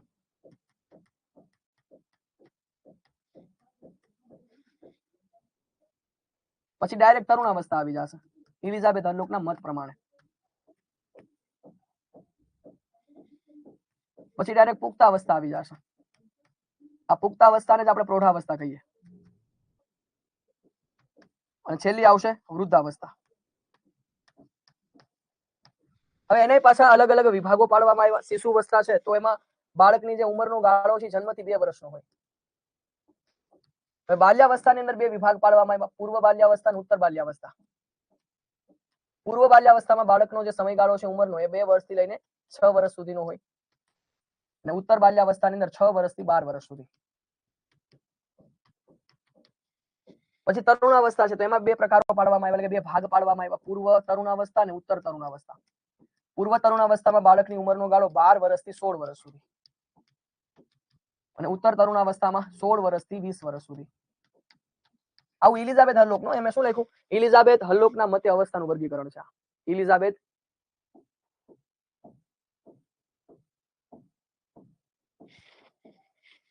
હા આશાબેન બોલો ને બેન, કઈ પ્રશ્ન હોય તો કયો આશાબેન, કશો વાંધો નહીં.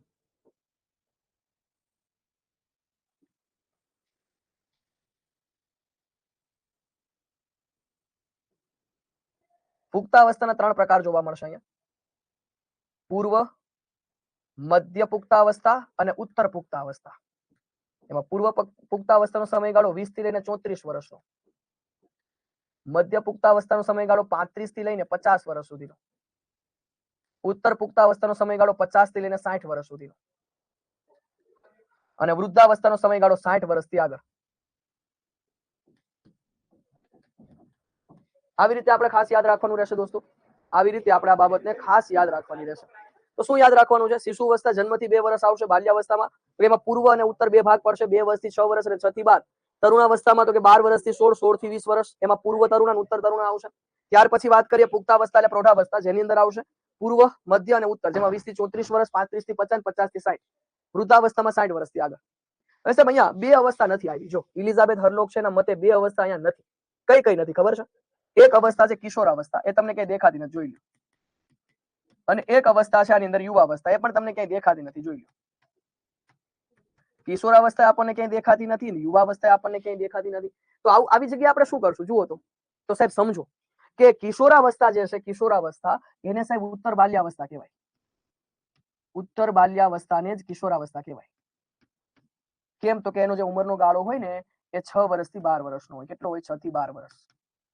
તો જુઓ તો 6 થી 12 વર્ષ એટલે કિશોરાવસ્થા કહેવાય. તો સાહેબ અહીંયા કિશોરાવસ્થા નથી, અહીંયા ઉત્તર બાલ્યાવસ્થા લખ્યું છે. બસ તો એ જ છે, ઉત્તર બાલ્યાવસ્થાને જ કિશોરાવસ્થા કહેવાય, 6 થી 12 વર્ષ. અને યુવાવસ્થા, યુવાવસ્થા એટલે શું થાય? કોઈ મને કહેશે યુવાની ક્યારે આવે? તરુણાવસ્થા પૂરી થાય ત્યારે. તો મને કમેન્ટમાં જોઈને કહો તો કે સાહેબ કઈ જગ્યા એટલે કઈ એવી વસ્તુ છે જેથી યુવા અવસ્થાની શરૂઆત થાય? કોઈ મને કહેશે? જેમ કે કિશોરાવસ્થા એટલે ઉત્તર બાલ્યાવસ્થા થાય, તો યુવાવસ્થા એટલે શું થાય? કમેન્ટ તમારે કરવાની. જેનું ધ્યાન અહીંયા હશે એ લોકોને ખબર પડી જશે.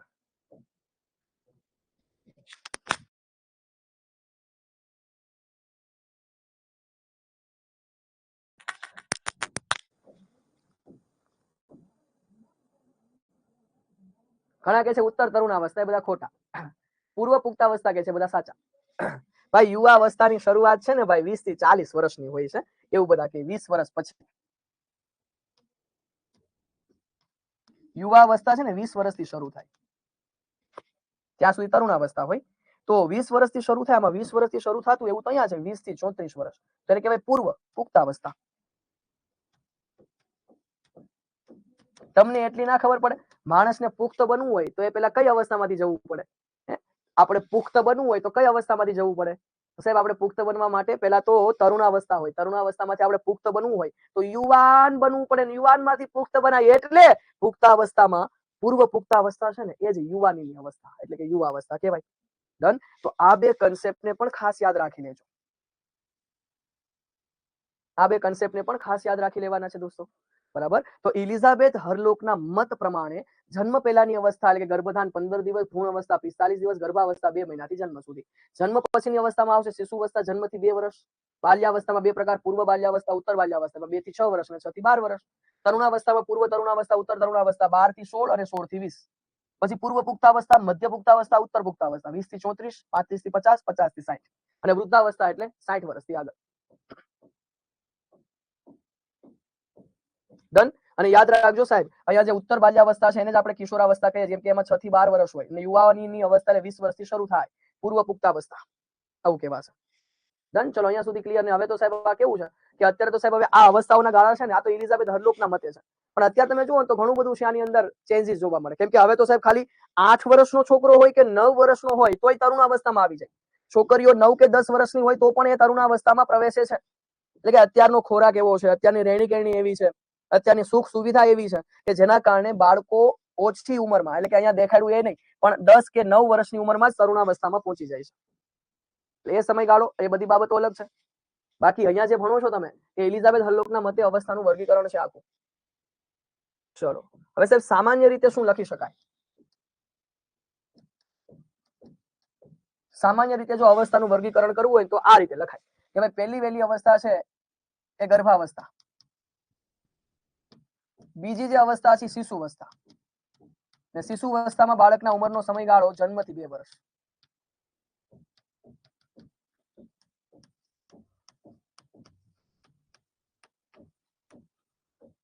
શિશુવસ્થા પછી આવશે બાલ્યાવસ્થા, પછી આવશે કિશોરાવસ્થા, પછી આવશે તરુણાવસ્થા, યુવાવસ્થા, પછી પ્રૌઢાવસ્થા અને પછી આવશે વૃદ્ધાવસ્થા. પ્રૌઢાવસ્થાને જ આપણે પુખ્તાવસ્થા પણ કહીએ છીએ. તો સાહેબ અહીંયા સમયગાળો યાદ રાખવાનો છે આપણે, જન્મથી 2 વર્ષ,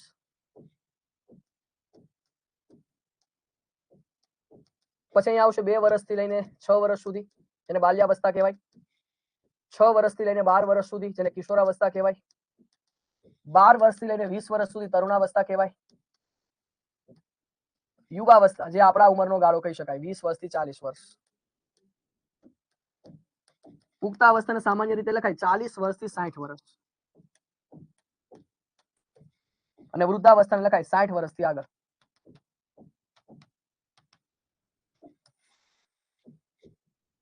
તો સાહેબ અહીંયા એક બાબત તમને ખાસ ખબર હોવી જોઈએ કે આપણે શું ભણીએ છીએ સાહેબ.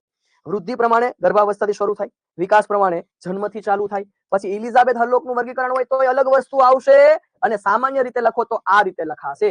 એલિઝાબેથ હરલોકનું જો વર્ગીકરણ આવે તો આ રીતે આવશે, અને સામાન્ય રીતે લખવાનું હોય તો આ રીતે આવશે. ફરીવાર એલિઝાબેથ હરલોકનું વર્ગીકરણ હોય તો આ રીતે આવશે, જે તમે જોઈ શકો છો, અને સામાન્ય રીતે લખવાનું કહે તો આ રીતે આવશે. હવે પરીક્ષામાં પ્રશ્ન કઈ રીતે પૂછાણો એ જોવા, એલિઝાબેથ હરલોકના મતે પૂછ્યું છે કે સામાન્ય રીતે પૂછ્યું છે. ડન. ચલો અહીંયા સુધી તમને ક્લિયર કટ સમજાવવાનું હોય તો કમેન્ટ બોક્સની અંદર આપના પ્રતિભાવો આપી શકો છો. આજના લેક્ચરને આપણે અહીંયા સુધી રાખવો છે. નેક્સ્ટ લેક્ચરમાં મળીશું ત્યારે આપણે સાહેબ ડિટેલમાં એપ્લિકેશનની અંદર બાળ વિકાસ ખૂબ ડિટેલમાં ભણાવીશ. જો તમને થોડું રસાસ્વાદ કરાવી દઉં. જો અમે છે ને અહીંયા તમને પ્રોપર બધું જ ભણાવવાના છીએ, બરાબર, જેમાં તમે જો ગર્ભાવસ્થા, પછી શિશુવસ્થા, કિશોરાવસ્થા, તરુણાવસ્થા, યુવાવસ્થા, પ્રૌઢાવસ્થા, વૃદ્ધાવસ્થા, અને ખૂબ ડિટેલમાં જો આ બધું છે ને એપ્લિકેશનમાં ભણાવવામાં આવશે. હું ખાલી તમને રસ્તા સ્વાદ કરાવી દઉં. જો આ બધું અને એટલું ડિટેલમાં ભણાવવામાં આવશે એટલું કે સાહેબ આ બાળ વિકાસની અંદર તમારે છે ને આટલું જ કરવાનું, આની સિવાય બીજું તમારે કશું કરવાની જરૂર નહીં જ પડે. એ લેવલનું કન્ટેન્ટ અહીંયા રેડી કરેલું છે અને એ કન્ટેન્ટ આપણે એપ્લિકેશનમાં તમને ડિટેલમાં ભણાવીશું. જો તમને ખાલી આમ ઉપર છેલ્લું બતાવી દઉં કે સાહેબ આટલું જ નથી, વૃદ્ધિ વિકાસ અને માનવ વિકાસ માટે જે બાળ વિકાસના જે પ્રશ્નો પૂછે ને ખૂબ ડિટેલમાં ભણવાનું, ખૂબ ડિટેલમાં. જો ઘણું બધું છે પણ આ બધું એપ્લિકેશનની અંદર જ ભણાવવામાં આવશે. બધું જ ક્યાં ભણાવશું? એપ્લિકેશનની અંદર ભણાવીશું. બધું આપણે યુટ્યુબ ઉપર નહીં ભણાવી શકીએ એટલે મને માફ કરજો દોસ્તો, બરાબર? તો સેશન અહીંયા પૂરો થાય છે. કેવા પ્રશ્નો પૂછાય એના જો એમસીક્યુ પણ તમારા માટે લીધા હોય છે. ટોપિક પૂરો થાય એના અંતમાં પાછા એમસીક્યુ પણ આપણે કરાવતા હોઈએ છીએ. આજના સેશનને આપણે અહીંયા સુધી રાખીશું. જેટલું ભણાવ્યું, જેટલું સમજાવ્યું, તમને ક્લિયરલી સમજાણું હોય તો કમેન્ટમાં યસ કરજો. કઈ પ્રશ્ન હોય તો કમેન્ટ કરો, બાકી આપણે છૂટા પડીશું. અને જે લોકોને એપ્લિકેશનમાં અથવા તો ઓફલાઈન ગાંધીનગર આવીને ભણવાની ઈચ્છા હોય તો કોન્ટેક્ટ નંબર આપ્યા છે. જો તમારે રૂબરૂ ગાંધીનગર આવીને ભણવાની ઈચ્છા હોય તો સાહેબ અહીંયા ટાટ સેકન્ડરી હાયર સેકન્ડરીની બેચ પણ શરૂ છે. નવી બેચ શરૂ થઈ છે જ્ઞાન એકેડેમી સેક્ટર 6 ખાતે. ટેટ 1 ની પણ સ્પેશિયલ બેચ જ્ઞાન એકેડેમી સેક્ટર 6 ખાતે શરૂ થઈ છે. તો તમે ઓફિસ નંબર આપ્યા છે ઓફલાઈનના, ત્યાં સંપર્ક કરજો. હોસ્ટેલ સુવિધા પણ ઉપલબ્ધ છે, બરાબર? અને જે લોકો ટાટ સેકન્ડરી હાયર સેકન્ડરી અથવા તો ટેટ 1 2 અથવા તો પ્રાથમિક શિક્ષક બેચ ઘર બેઠા જ ભણવા માંગે છે તો એમના માટે આપણી આ લાઈવ બેચની શરૂઆત થઈ ચૂકી છે. 2 લેક્ચર પૂરા થયા છે, બાકી 12 એપ્રિલ સુધી લેક્ચર આવશે. 13 એપ્રિલે સંપૂર્ણ આયોજન સમજાવીશું, બરાબર? આ ઓફિસ નંબર છે સાહેબ. ડેમો દરમિયાન ફી 8,999 છે.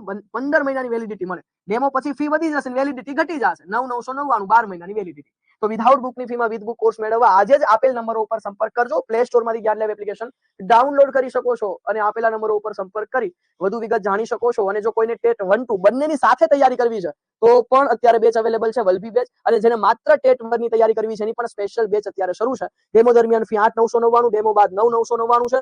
સાહેબ જોડાઈ જજો, કેમ કે ડેમો પહેલા આપણે 15 મહિનાની એટલે કે 3 મહિનાની વધારે વેલિડિટી આપીએ છીએ અને ડેમો પૂરા થયા પછી 12 મહિનાની વેલિડિટી ફી પણ વધી જશે. તો જેને જોડાવાની ઈચ્છા હોય ઓફિસ નંબર આપ્યા છે એમાં જોડાઈ જજો. દરરોજ 4 વાગે ટેટ 1 ના સ્પેશિયલ સેશન આવશે. આવતીકાલે ગણિતનો સેશન છે, બધાએ જોડાઈ જવાનું છે. આ ચેનલ જેટલા લોકો યુટ્યુબ ઉપર જોડાયેલા હોય અને આ ચેનલ પર હજુ નવા હોય તો જ્ઞાન લાઈવ શિક્ષણ યુટ્યુબ ચેનલને સબસ્ક્રાઇબ કરી લેજો. વિડીયો તમને ગમ્યો હોય, વિડીયો સારો લાગ્યો હોય તો વિડીયોને સરસ મજાની એક લાઈક આપી દેવાની છે. વિડીયોની લિંકને તમારા તમામ ગ્રુપમાં શેર કરવાની છે જેથી મેક્સિમમ વિદ્યાર્થી જોડાઈ શકે, બરાબર? જૂની બેચને તમામને ટેટ 1 ના લેક્ચર જોવા મળશે, ચિંતા કરશો નહીં. જૂની બેચના તમામ મિત્રોને પણ ટેટ 1 ના સેશન, પણ એનો સમય 4 વાગ્યાનો રહેશે. બાકી જે રેગ્યુલર લેક્ચર આવશે તો એમને આવશે જ. ચલો મળીએ નેક્સ્ટ લેક્ચરમાં. ત્યાં સુધી રજા લઉં છું. કોઈને કઈ પ્રશ્ન હોય તો કમેન્ટ કરજો, બાકી કમેન્ટમાં યસ લખી શકો છો. અને જો કોઈ વિદ્યાર્થીને એડમિશન લેવાની ઈચ્છા હોય તો ઓફિસ નંબર તમને આપ્યો છે અથવા પ્લે સ્ટોરમાંથી જ્ઞાન લેબ એપ્લિકેશન ડાઉનલોડ કરી શકો છો. ઓફિસ નંબર ઉપર સંપર્ક કર્યા પછી વધુ વિગત જાણી એડમિશન આજે જ કન્ફર્મ કરાવજો. આ જિંકલબેન પંડ્યા, આ પીડીએફ બધી આવી જશે પણ એનો સમયગાળો હોય 24 કલાકની અંદર બધી પીડીએફ મળતી હોય છે. આ ટોપિક હજુ પૂરો નથી થયો, આ ટોપિક હજુ અધૂરો છે. બેચની અંદર ફરી વખત આખો ટોપિક કમ્પ્લીટલી પૂરો કરવામાં આવશે. ચલો તો છૂટા પડીશું. નિકુંજભાઈ વંકર, ચિંતા ના કરતા.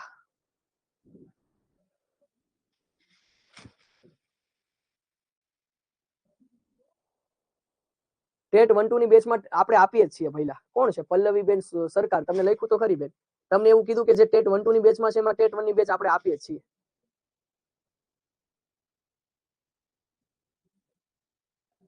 ચલો કઈ પ્રશ્ન હોય તો ફટાફટ પૂછી લો. લાસ્ટ 1 મિનિટ અવેલેબલ છું. હિતેશભાઈ ડામોર, એના માટે ઓફિસ નંબર ઉપર પહેલા આપણે સંપર્ક કરવો પડશે. દયાબેન પરમાર, બધાની કમેન્ટ આવે છે બેન.